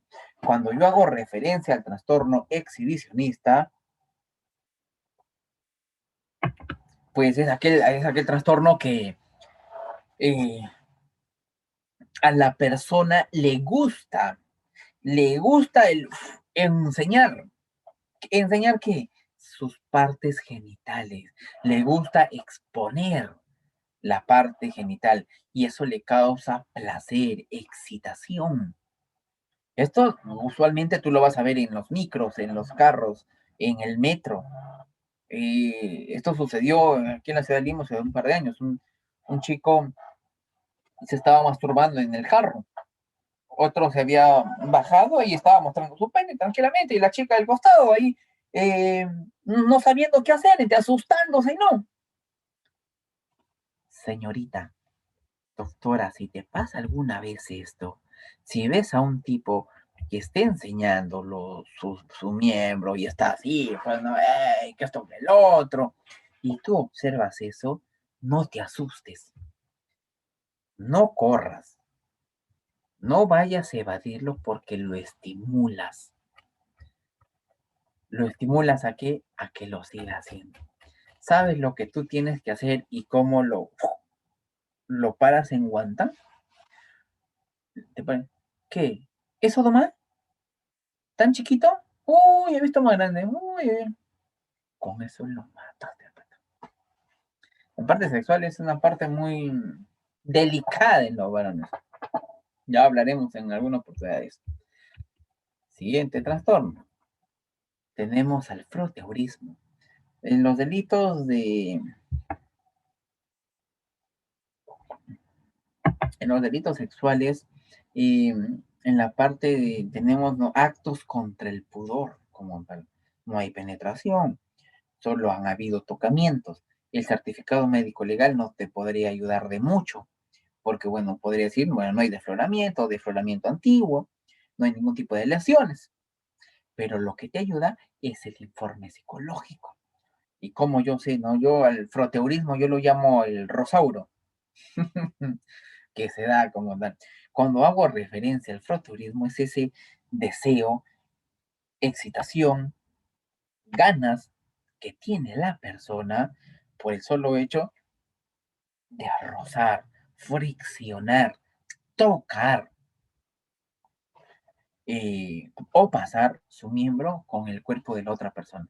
Esto pasa mucho en los micros. Muchas personas que sufren de este trastorno usualmente tienden a subir a los micros, a los trenes, a los buses en horas puntas, porque ellos no buscan asientos, lo único que buscan es satisfacer su necesidad.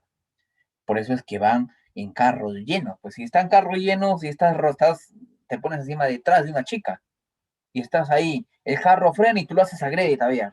Estás pasando ahí. Y la chica dice, pero joven, pero señorita, está lleno todo. No, es que, bueno, tu forma de defenderte, ¿no? Pero aquella persona que tiene este trastorno utiliza esto para que no puedan eh, ser descubiertos como tal. Ya saben, antes de pandemia, creo que hasta ahora también, no sé, no salgo mucho, pero antes de pandemia los micros, el tren propiamente dicho aquí en la ciudad de Lima, era recontramente lleno. Yo me quería ir a San Juan del Urigancho, por ejemplo, eh, y subía pues al tren. Me iba de San Borja, subía al tren y para ingresar tenemos que empujar hasta el último, ahí apegaditos todos. Muchas personas que sufren de este trastorno tienden a aprovechar esto. Ahora, la pregunta que vendría a mi mente sería lo siguiente, si yo fuera un abogado, doctor, estos tipos son locos, ¿no? Tienen una alteración, ¿no? ¿Podríamos llamarlo inimputables? No, porque los trastornos parafílicos o disfunciones sexuales no te generan una alteración en la conciencia y o en la percepción. Estas personas son absolutamente conscientes de lo que están haciendo, son conscientes hasta tal punto que muchos de ellos planifican y premeditan su acto. El único problema que ellos tienen es la incapacidad de poder controlar su impulso. Eso es lo que tienen ellos. Ahora, debemos de diferenciar entre la fantasía sexual y las parafilias. Todos nosotros, los que estamos por Zoom y los que estamos por Facebook, todo ser humano tiene fantasías sexuales. Quien me diga que no lo tiene es un aburrido. No, mentira. Todos tenemos fantasías sexuales, todos. Pero ojo, una vez cumplido las fantasías, queda ahí. Si ya tú esa fantasía lo sigues repitiendo, repitiendo, repitiendo, repitiendo, y esto pasa por un grado de frecuencia e intensidad y por un tiempo mayor a 6 meses, se puede convertir en una parafilia. Así que ten mucho cuidado lo que estés practicando. Ahora, aquí nosotros tenemos que ver también al trastorno masoquista, ese 65.51. Cuando hago referencia al trastorno masoquista y sexual o trastorno masoquismo, vamos a tener aquí en consideración y vamos a tener aquí presente lo siguiente. Lo primero es de que estas personas le gusta que le ejerzan poder, le gusta que le generen presión, le gusta que le generen este hecho de que la puedan someter a tal punto de que ese sometimiento pueda llegar incluso hasta poder ahorcarla, hasta poder herirla muchas veces. Como les contaba, bueno, compañeras y amigas decían y hacían referencia, pues no, ¿sabes, Víctor? A mí me gusta que me hagan. mi pareja eh, me, me ahorque, o me empuje a la cama, me someta, me dé de lapos. Entonces, eso es pues cómo que ellas se puedan llevar su vida sexual. Pero debemos de tener en consideración lo siguiente: si nosotros no tenemos una comunicación en la esfera sexual, si nosotros no nos comunicamos en este aspecto, vamos a tener aquí algunos problemitas. ¿Por qué aspecto? Usualmente un trastorno masoquismo sexual siempre encaja con este, con un trastorno sádico sexual. Siempre, en la gran parte de casos, estos dos van de la mano, tienden a ir de la mano, el sádico con el masoquista. Pero, ojo, recomendación, siempre conversen con sus parejas. Si tienes algún deseo, fantasía, parafilia, y que al realizarlo quieres que tu pareja se vista, se ponga el traje de Cenicienta, del Lobo Feroz, de Caperucita, del Escolar, no sé, si tienes, conversa. Porque cuando no se habla, cuando no hay una comunicación sexual, esto puede transgredirse a tal punto que puedas violentar a la otra persona y asustarle del acto.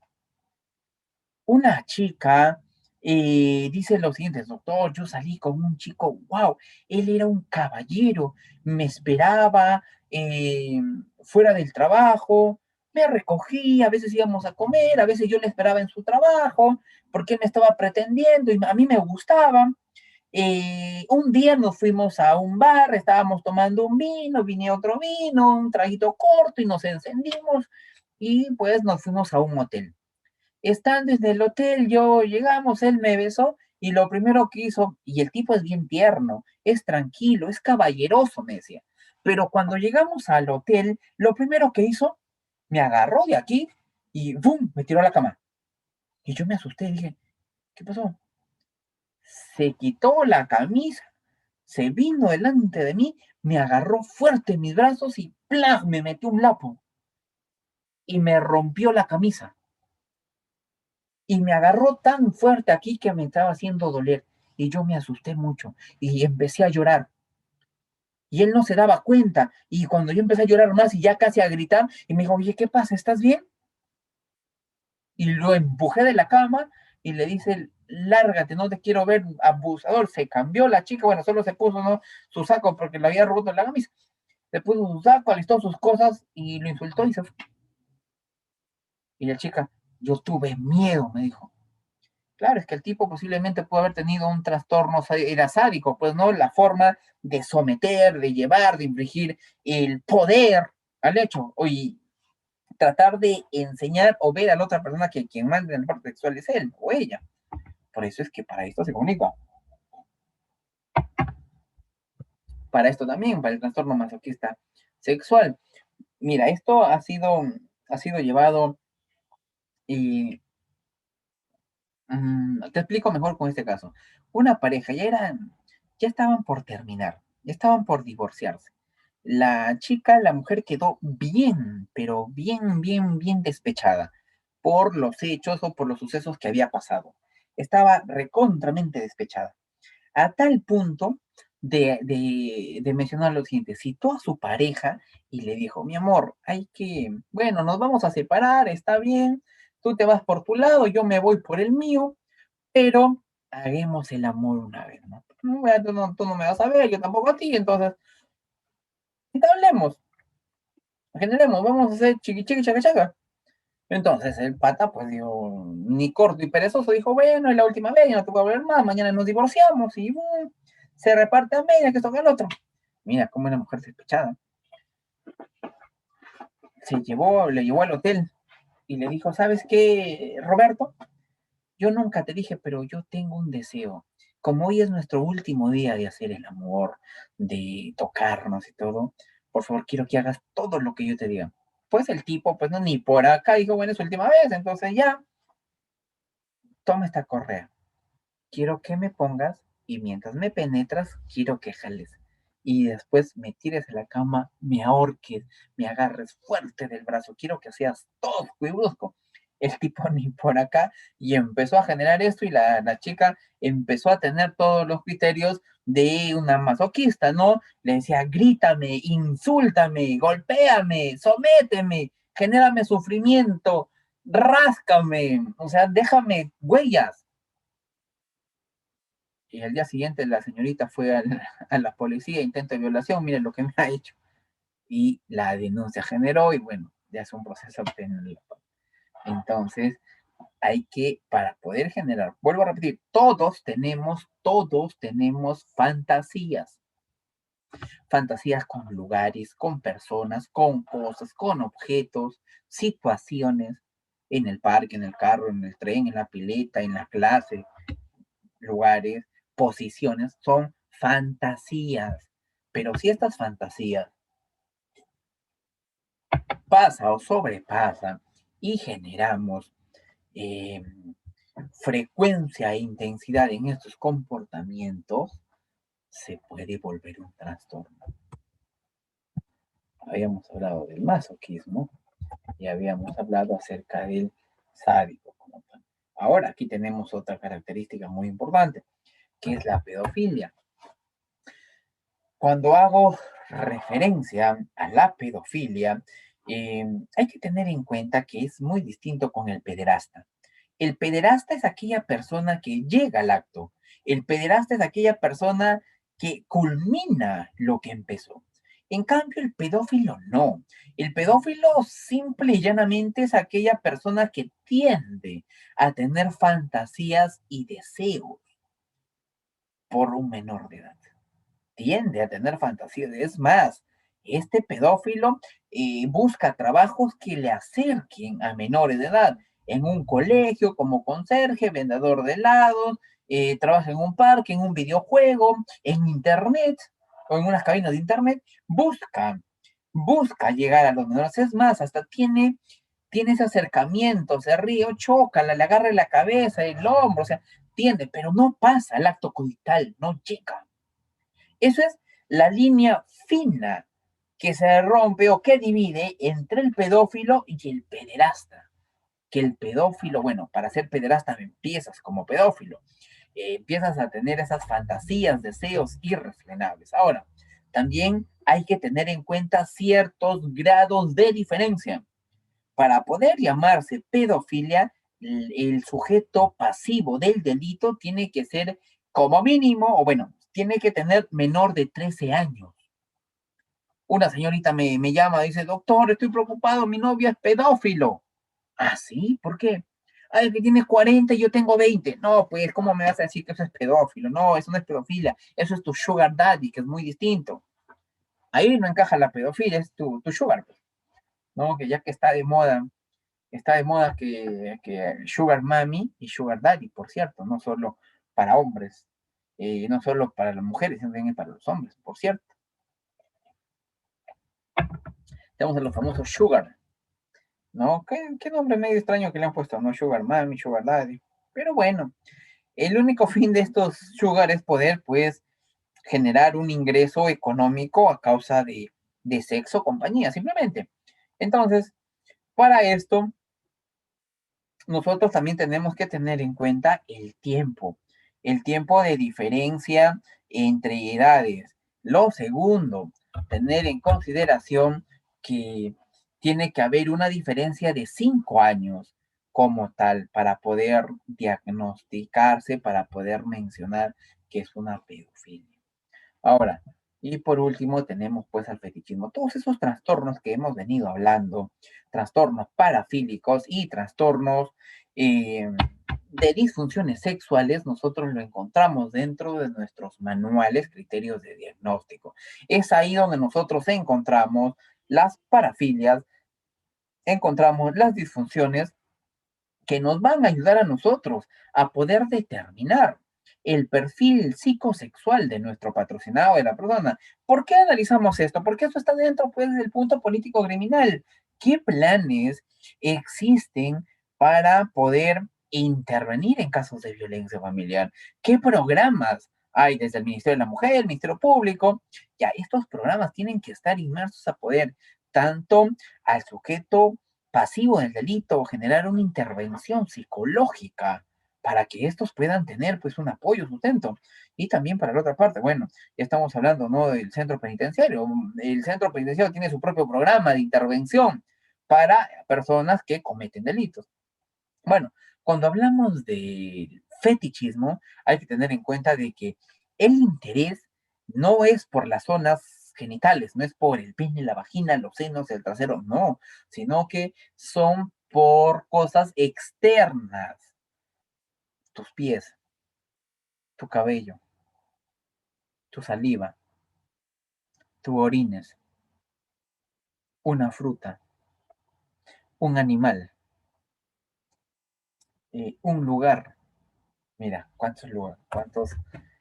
¿Cuántos sitios? A eso lo vamos a llamar nosotros las famosas trastornos parafílicos de tipo fetichismo. Hay varios, en realidad hay 100, incluso un poquito más. Yo he encontrado 100 en exclusivo de los trastornos parafílicos. Ojo, hasta aquí solo te enmarcan nuestros manuales, criterios de diagnóstico. Los otros no, pero eso no implica que no exista. En una parte del DSM menciona, no existen otros trastornos parafílicos, sin embargo, estos son especiales y únicos y que no se podría considerar dentro de un listado tan largo y amplio que existe sobre este tema. Entonces, solo se ha considerado lo normal, bueno, normal en paréntesis, ¿no? Porque en realidad no es normal, pero lo cotidiano que aparece o sucede dentro de el proceso o bueno, dentro de una persona para cometer algún acto de tipo criminal. Ahora, ya acabamos con esto cuando nosotros hacemos referencia a los trastornos, pues, parafílicos, disfunciones sexuales, en los delitos sexuales. Ya tú sabes, ya conoces cómo vamos a intervenir. Habíamos hablado al inicio que íbamos a hablar de ciertos comportamientos o ciertos perfiles que nos van a ayudar a nosotros a encontrar estas características o diferencias. Ahora, una que es también muy conocido para cometer un delito son los trastornos paranoides de la personalidad. Cuando yo hablo y hago referencia a la personalidad, eh, el DSM me cita lo siguiente: la personalidad es una unidad biológica, psicológica y social. O sea, tu personalidad, tu compuesto está en relación a esos tres aspectos: biológica, psicológica y social. Biológica, tenemos una predisposición genética para algunos trastornos o enfermedades mentales. Es más, el propio temperamento lo heredamos. Psicológica, ciertos traumas dentro de nuestro desarrollo de vida pueden influir grandemente en nosotros. Y social, tu barrio, tu crianza, tu estatus van a influir para el desarrollo de tu personalidad.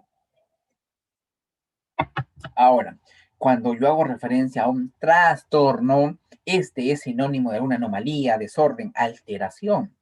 Si yo te hago referencia a trastorno de personalidad, estoy hablando que existe alguna alteración, algún desorden o anomalía en la esfera, ya sea biológica, ya sea psicológica o ya sea social, o en las tres o en los dos.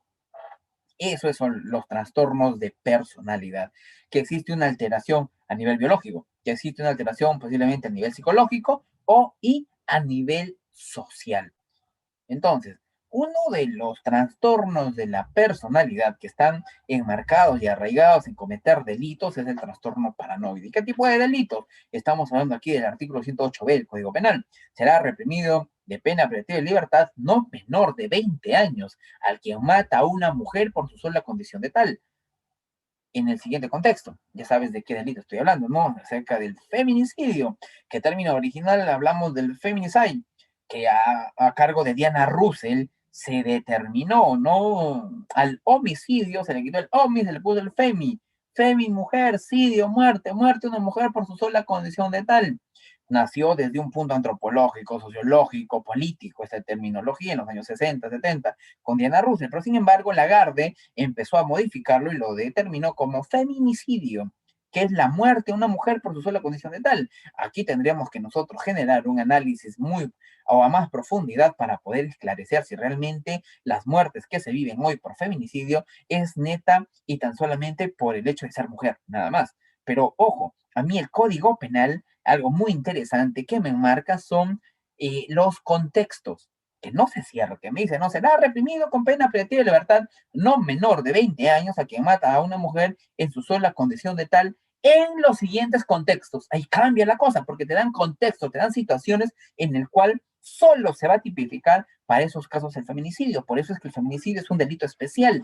No cualquier persona puede ser el sujeto activo y no cualquier persona puede ser el sujeto pasivo del delito. Entonces, uno de estos sujetos activos del delito presentan estos tipos de características de personalidad o trastorno, que se denomina paranoide, aquel trastorno en el cual presenta sospecha, presenta dudas, presenta miedo en confiar, en creer al resto. Por ejemplo, uno de sus criterios muy fundamentales es de que estos son muy suspicaces y desconfiados. No confían al 100% en la gente. Es más, ellos siempre van a sospechar. Todos nosotros sospechamos de alguien. Vamos a la calle, estamos caminando, todo bonito, todo chévere, y de pronto escuchas a alguien decir, uy, COVID, y te vas al otro lado, te vas al otro contexto. Empiezas a desconfiar, pero esa desconfianza o sospecha que nosotros tenemos es con base, pues, o no lo haces todos los días, es por una situación. Pero cuando ya esa desconfianza es sin base suficiente de lo que vaya a suceder o lo que vaya a pasar, ya estamos hablando acerca de una alteración. Ojo, para yo diagnosticar un trastorno de personalidad, la persona tiene que tener más de 18 años en adelante y haber tenido estos criterios por al menos 6 meses como mínimo para yo poder diagnosticar como tal. Entonces, el primero estaríamos hablando de un comportamiento sin base o sospecha sin base suficiente. Otro, preocupación injustificadas por la lealtad de los amigos, de los socios. Tienes, tienden. No están grabando, ¿no? No se está grabando, ¿no? No me vayan a sacar por ahí. Esa desconfianza, ¿eh? Esas dudas injustificadas que tienen aquel paranoico que te puede decir así. ¿Por qué están grabando? A ver, por favor, creo que están tomando screenshot a mi diapositiva. ¿Por qué lo están haciendo? Porque está activo su atención está en un estado de alerta, en el cual, pues, cualquier cosa mínima como tal, pues, ¡fum!, le genera esa preocupación excesiva. Pero ojo, todo esto es injustificada, no hay un punto de justificación como tal. Otro tiene miedo, pero no cualquier miedo, sino esta persona tiene miedo a ser traicionado por el resto. Tiene miedo a que la otra persona pueda traicionarlo, pueda su mejor amigo, su familiar, pueda generar. Por eso él no confía en el resto, por eso él dice, no, ni en mi propia sombra confío. Claro, es que no tiene esa habilidad de poder confiar ante el resto. Ojo, y algo muy interesante que tiende a tener este trastorno es de que ellos tienden a tener esa interpretación como tal. Como interpretación, ellos tienen una interpretación encubierta. ¿Qué quiero decir?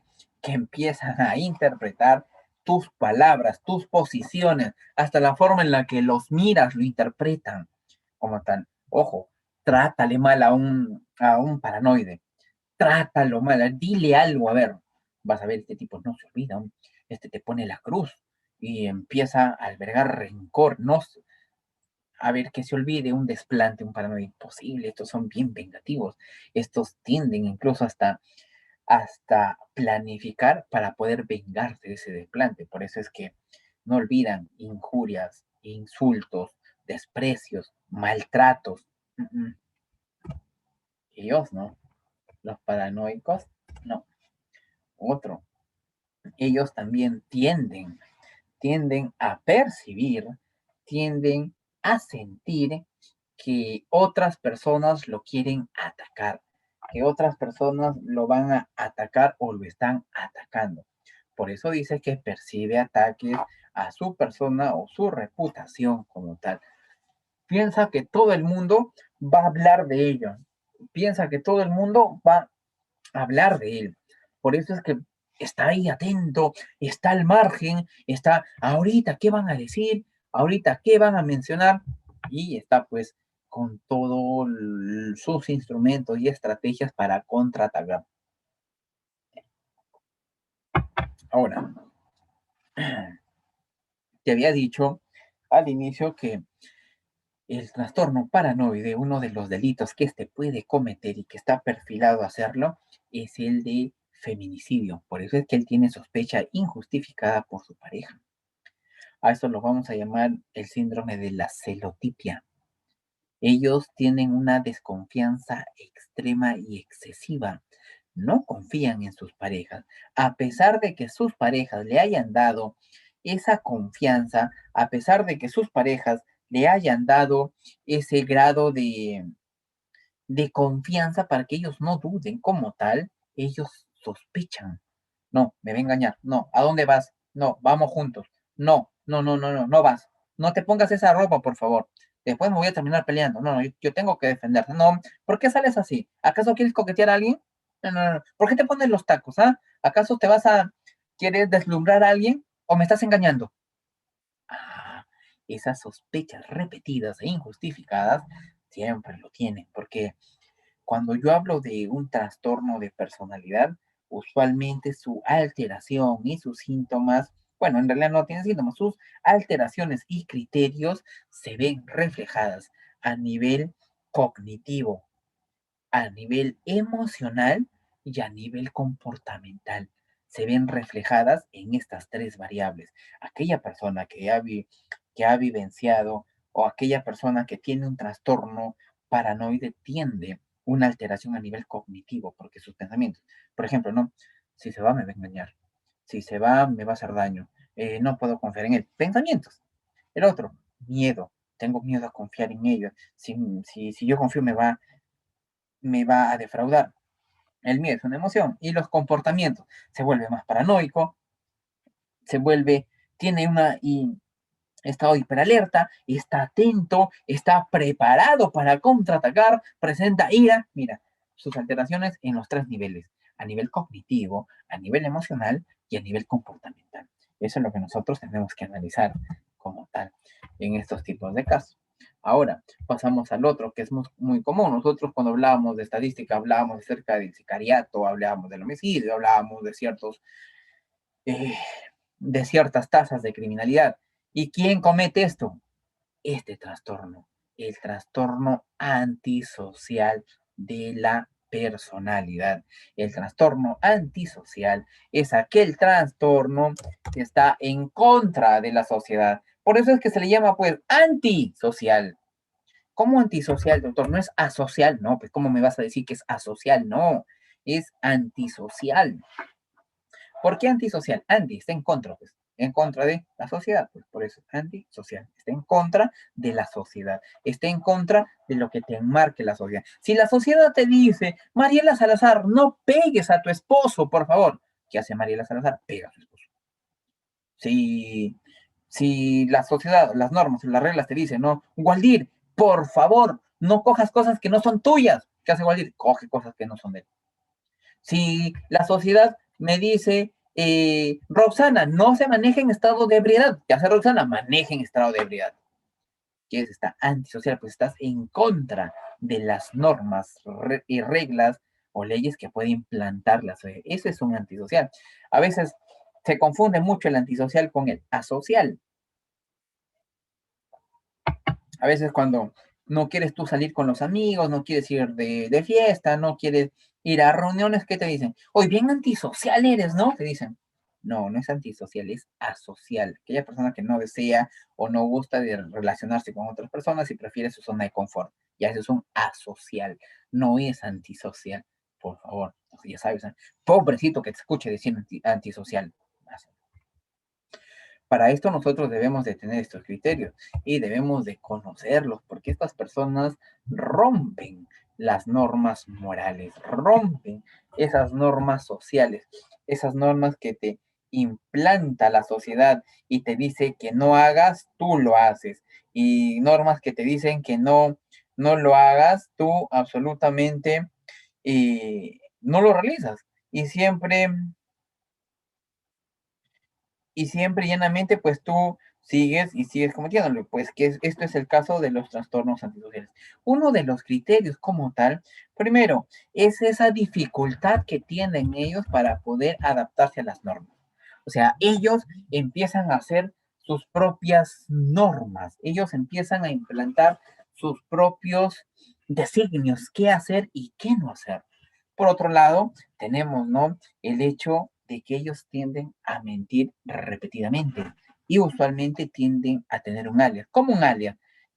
Por ejemplo, el monstruo, Sibarita, Locoyón, el Nero Lalo, Rubén 2, no sé, ahí te estoy diciendo de mi barrio.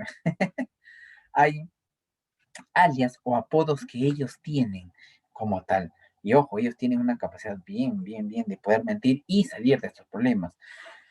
Aquí voy a marcar lo siguiente. Algo muy interesante de ellos es que ellos son muy impulsivos. Ellos no, usualmente, no siempre, pero usualmente no tienden a planificar. Como impulsivos y no planifican. Por ejemplo, tú estás con tu celular, todo chévere ahí en el carro, estás en el taxi y de pronto, como tú estás ahí jugando y ¡boom! Sientes que alguien estiró la mano y se llevó lo que es tuyo. Ya, por ejemplo, lo planificó, le dijo voy a ir por aquí, por allá, me escaparé. No, ellos actúan de manera impulsiva. A eso se llama, ellos no tienen la ansiedad anticipatoria. ¿Qué es la ansiedad anticipatoria? Pues un evento en el cual te activas antes de una situación. Por ejemplo, antes de yo exponer ante ustedes, antes de presentarme, yo tenía una ansiedad, una reacción ansiosa. Me empezó a dar ganas de ir al baño a cada rato. Estaba pensando, ¿habrá gente? ¿No habrá gente? ¿Me preguntarán? ¿No me preguntarán? ¿Qué hablaré? ¿Estarán? ¿Participarán? Reacción ansiosa, mira, pensamientos. Empecé a sudar a cada momento, la mano me sudaba. De pronto de eso iba al baño a cada momento, a cada rato. Así que, doctor Marlon, qué gusto que esté conectado. Muchas gracias, doctor. Saludos, dice mi gran amigo, el doctor Marlon Ostanta. Eh, entonces, el antisocial no tiene esa ansiedad anticipatoria como tal, no tiene la capacidad de poder frenarte. Yo te pregunto, ¿alguna vez has pensado en robar? O sea, ¿te has puesto a pensar? Bueno, genero mi pregunta otra vez. ¿En algún momento no se te pasó por la cabecita el qué se sentirá robar? Por ejemplo, ¿no? Yo estaba una vez en un carro, estaba en un chocicano y una chinga estaba en la puerta, sentado al costadito de la puerta con su celular jugando y decía, ¿qué se sentirá que antes de bajar agarré el celular, arrancharla y correr? Se ve adrenalínico, pero ¿qué pasa si después te agarran? Te sacarán el ancho. ¿Qué pasará? Entonces, eso de la ansiedad que hace, te frena, pues. No puedes porque no tiendes a ser impulsivo. En cambio, el antisocial, no, este tipo es impulsivo. Él no prevé las consecuencias de sus actos. Y ojo, son bien agresivos al momento de poder ejecutar un acto. Por eso es de que si nosotros hablamos de la tipología, en este caso de Kreshminker, él nos hablaba, ¿no? Tenemos al leptosómico. ¿Qué es el leptosómico? De un punto criminológico. El leptosómico, pues, es aquella persona alta, 1,70 m, 80, 90, pero delgadito, altos y delgados, tipos leptosómicos. Ellos tienen pues el perfil de tener rasgos esquizoides. ¿Y cómo es una persona esquizoide? Una persona esquizoide es aquella persona solitaria, no le gusta sociabilizarse, no le interesa, no le gusta, no le interesa tampoco la actividad sexual, no le importa si rajan o lo alaben, es punto neutro, le gustan los trabajos solitarios, le gusta su soledad. Entonces se asemejaba un leptosómico a un tipo pícnico. Pícnico era pues chatito, en 1,60 m, 65, hacia abajo, 55, 50, pero gordito, ¿no? Estos tipos eran habladores, eran charlatanes, empezaban a hablar, podían cometer delitos de estafa, por ejemplo. Y hablábamos del atlético. El atlético son pues a los agresivos. ¿Lo has visto, no? La parte fisiológica, tú. mm, si estás en la ciudad de Lima, ¿no ves? Hay personas que en cada semáforo se paran a hacer bailes o aeróbicos o, no sé, movimientos, pararse de una mano y todo eso. ¿Has visto su aspecto fisiológico? Es marcado, tienen pectorales, algunos tienen marcados hasta sus cocos. Y yo digo, ¿cómo lo hacen? Yo todos los días haciendo abdominales y solo tengo un coco. ¿Y ellos qué tomarán? No, pues ese es su aspecto fisiológico. Ellos están asociados a cometer actividades o conductas criminales de tipo agresivo. Son irritables. Por eso es que cuando tú estás caminando con tu novia, pareja, con tu familia y chocas con alguien, con un antisocial, no te empieza a buscar bronca, no te empieza hay que pelear, no pues se sacan la casaca, que incluso no quieren pelearse. Claro, es que ellos tienden a ser muy irritables y agresivos. A ver, chócate con un psicópata. ¿Tú qué crees? ¿Que el psicópata se va a pelear en la calle? ¿Tú qué crees? ¿Que él va a manchar su, ese punto de ego que tiene? Hasta perdón te va a perder en la calle. Un psicópata, pues manipulador, que es muy contrario a que a un antisocial. Ahora, vemos aquí también, por otro lado, la despreocupación por su seguridad y por la del resto. Y ojo, esto también es otra variable muy importante. Los psicópatas, perdón, los trastornos antisociales no prevén su seguridad y mucho menos prevén la seguridad del resto. Usualmente ellos actúan de manera impulsiva y ya. En cambio, el psicópata sí prevé su propia seguridad, no la del resto, pero sí la de él. Por ejemplo, lo que la doctorita mencionó hace unos momentos sobre los cuellos blancos. A ellos no les interesa el resto, pero sí cuidan bastante que su seguridad propia, el hecho de no ser encontrados, el hecho de hacer incluso estos delitos por terceras personas, como tal.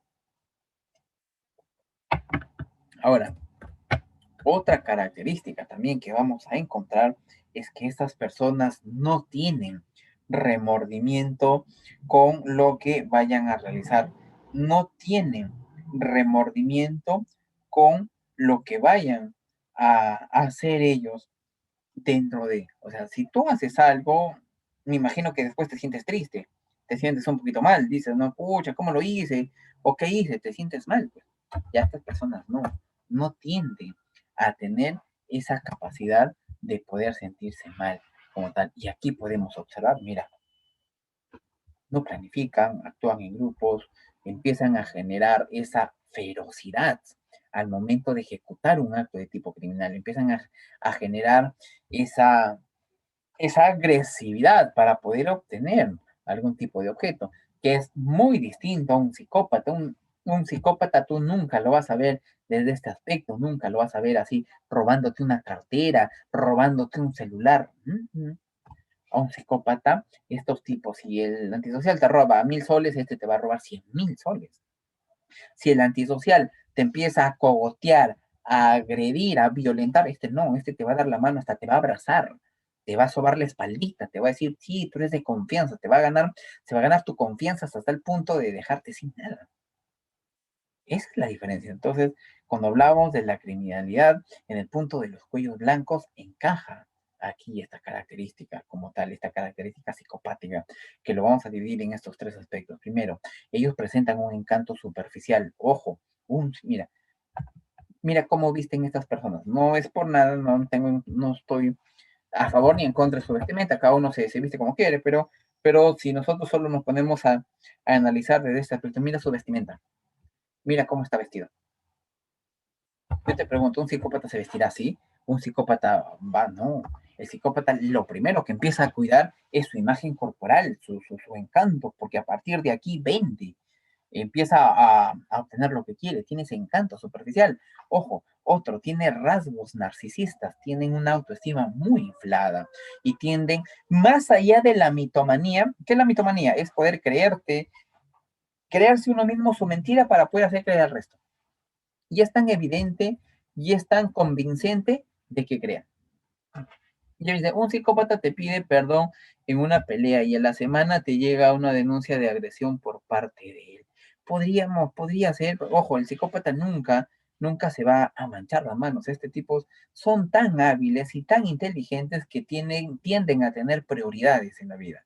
Como prioridades, por ejemplo, ¿no? Si me sucedió esta situación, ¿cuánto de prioridad o cuánto esto me va a convenir a mí? Recordemos que muchos de los psicópatas son hedonistas, tienden a vivir solo por el hecho del placer. Entonces, ahí viene el detalle, que tienden a manipular y manipulan las situaciones, manipulan el contexto, manipulan a su pareja, el, manipulan el sistema para poder atribuirse o para poder satisfacerse uno mismo, económicamente, emocionalmente, empiezan a satisfacerse. Tenemos los delitos de los cuellos blancos. A nivel afectivo, por ejemplo, estas personas presentan ausencia de culpa.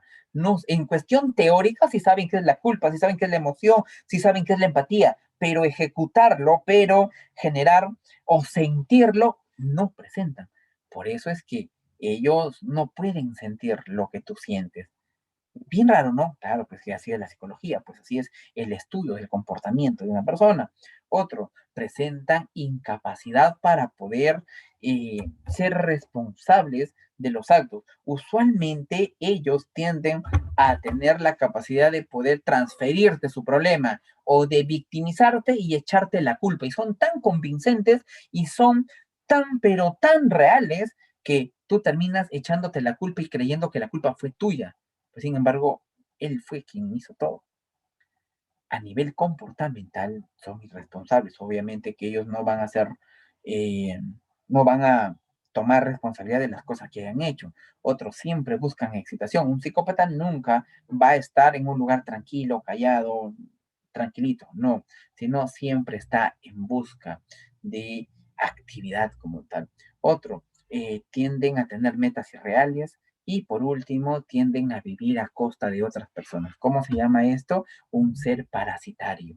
Como parasitario, vive a costas del resto, vive a costas de otras personas. Estas personas, bueno, estos psicópatas o las personas que tengan rasgos o un diagnóstico psicopático, tienden a poder manipular el sistema a tal punto de que todo lo que le rodea salga a favor de él o salga a favor de ella. Obviamente, no solo hablo del punto psicopático en los varones, eso sería una discriminación terrible de mi parte. No, existen psicópatas, mujeres también. Es más, y las mujeres premeditan mejor, analizan y realizan mejor un acto de tipo criminal que el varón. De cierto modo, el varón tiende a ser más impulsivo, tiende a ganarle este aspecto como tal de las emociones o tiende a ser muy feroz al ejecutar, pero una mujer, ¿no? Una mujer siempre tiende a ser más planificada a los hechos como tal. Por ejemplo, dentro de los asesinos en serie o a lo largo de la historia podemos encontrar a muchas mujeres que han cometido actos de tipo criminales muy, pero muy crueles, que no se les ha encontrado ni en el primero, segundo, tercer año. Se les ha encontrado a partir del año 6 7 como tal. Entonces, nosotros debemos de tener en consideración y debemos de tener en cuenta estos parámetros, que estos son dos trastornos que nos van a ayudar a nosotros a poder descifrar, que nos van a ayudar a nosotros a poder determinar la criminalidad como tal.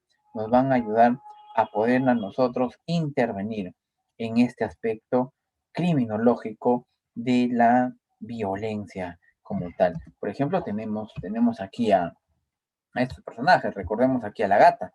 Sabemos todos que la gata mató a un chaufero, se fue a comer un chaufa, vio que solo había arroz, o bueno, más arroz, y agarró, ¿dónde está mi carne? Vino el chaufero y bla, la mató y se fue.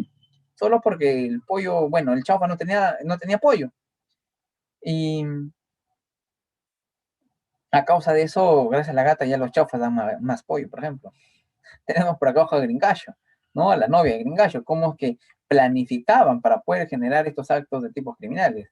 Y por otro, bueno, estos sí son psicópatas, pues, ¿no? Tenemos aquí a Ted Bundy. Dentro de la historia, yo les recomiendo que puedan leer este, este apartado, permítanme, no sé si lo tengo aquí, pero es muy interesante e importante poder leer y examinar el comportamiento criminal. Sí, justo aquí lo tengo. Si te gusta la parte eh, criminal, la parte criminológica, yo te recomiendo que leas este libro, Psicópatas, la semilla del mal. Si tú quieres obtenerlo, con todo gusto puedes contactarme por mi página o puedes también escribirme por interno para poder contactarte. Ya para poder finalizar mi participación, esto es mi página. Si tú gustas, puedes seguirme. Aquí vas a encontrar eh, mis eventos, vas a poder encontrar algunos escritos que se vienen desarrollando dentro de la parte forense como tal y algunas actividades que se realizan solo por vocación en realidad para poder ejecutar un trabajo veraz, un trabajo objetivo, un trabajo que genere ciencia y sobre todo que sea un buen aporte para una correcta administración de justicia. No se trabaja desde un punto subjetivo, no desde el punto opinólogo. Todos opinan, todos pueden tener una opinión, pero nosotros nos embarcamos en base a un contexto científico, a un contexto técnico y a un contexto artístico para dar una explicación a los comportamientos que puedan generar los seres humanos o por lo menos las personas que están dentro de un contexto penal, aquella persona que está denunciada o aquella persona que ha sufrido a causa de este delito como tal. Bueno, no sé si hay alguna pregunta antes de poder culminar. Si tenemos alguna pregunta, duda, aporte.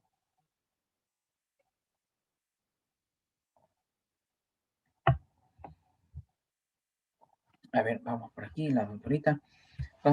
Pero si la intención es prevenir los delitos, también es relevante conocer el perfil psicosexual de la persona pasiva, a fin de evitar su relación con el individuo psicopatológico. Por supuesto que sí, doctorita Rosanita.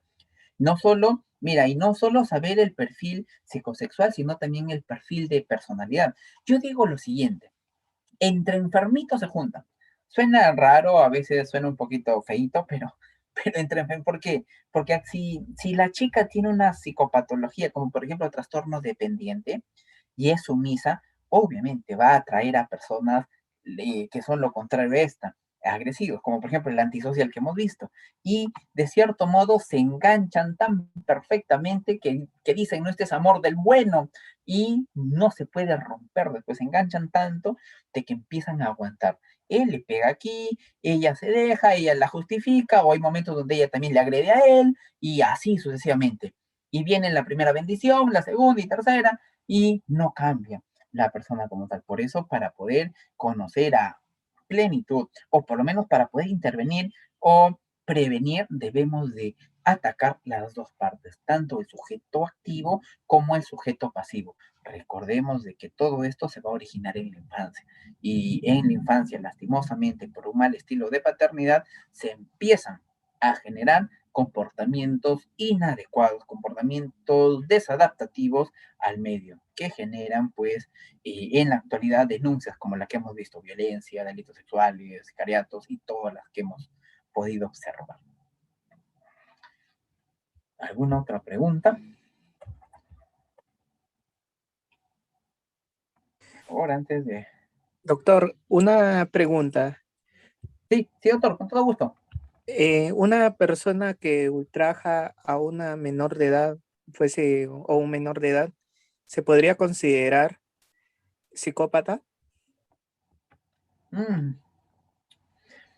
no todo psicópata tiende a cometer delitos. Tenemos a los psicópatas integrados, aquellas personas que se enmarcan dentro de un contexto social, respetan las normas sociales, respetan las leyes, pero lo que no respetan son sus normas morales. Como por ejemplo, se aprovechan del resto, como por ejemplo, empiezan a abusar del resto. Puede ser económicamente, ¿no? Empiezan a vivir del resto. Ahora, algo puntual en lo que tú me dices, si alguna persona comete un delito sexual, ¿podría ser un psicópata? No necesariamente, pero si comete un delito sexual a esas personas que son menores de edad, podríamos estar hablando de un trastorno parafílico, como es pues la pedofilia como tal al momento de poder ejecutar este acto. Ahora, eso no cabe decir de que hay comorbilidad. Cuando yo hago referencia a la comorbilidad, es que una persona puede tener más de dos trastornos. Hay psicópatas sexuales, por supuesto, hay psicópatas que empiezan a poder ejecutar un modus operandi tan, pero tan perfecto. Bueno, no hay crimen perfecto, pero ellos lo hacen de la mejor manera de que no levanten sospechas. Por ejemplo, eso ustedes lo van a encontrar dentro de este libro, que te habla de psicopatía y en alguna parte hablábamos acerca de los trastornos sexuales y cómo es que los psicópatas cometen esos delitos. Por ejemplo, Ted Bundy era un psicópata sexual, porque los actos que cometían eran en relación a solo esta esfera. Por ejemplo, Chikatilo también. Entonces, en la historia se ha podido observar estos comportamientos. En Perú, usualmente, personalmente, no he visto una persona o en los casos que haya visto como perito de parte, no he visto una persona que tenga un rasgo psicopático. Mayormente estas tienden solo a tener rasgos de disfunción sexual o parafilia, pero más no la otra variable que es la psicopatía. Y no solo la psicopatía está asociada, también el trastorno antisocial para poder ejecutar estos tipos de delitos. Excelente, doctor. Muchas gracias, doctor. Agradecemos siempre sus majestuosas ponencias, también por las experiencias que nos está brindando en el Diplomado de Psicología Criminal y Trabajador Social. La siguiente semana, doctor, también contaremos con su presencia. Y doctor, que Dios le bendiga, que tenga un fin de semana excelente, no solamente a usted, sino también a su familia y a todos nuestros estudiantes. Muchísimas gracias, doctor. Un fuerte abrazo y un fuerte abrazo a todos ustedes y que Dios los bendiga bastante. Un fuerte abrazo. Nos vemos. Hasta luego.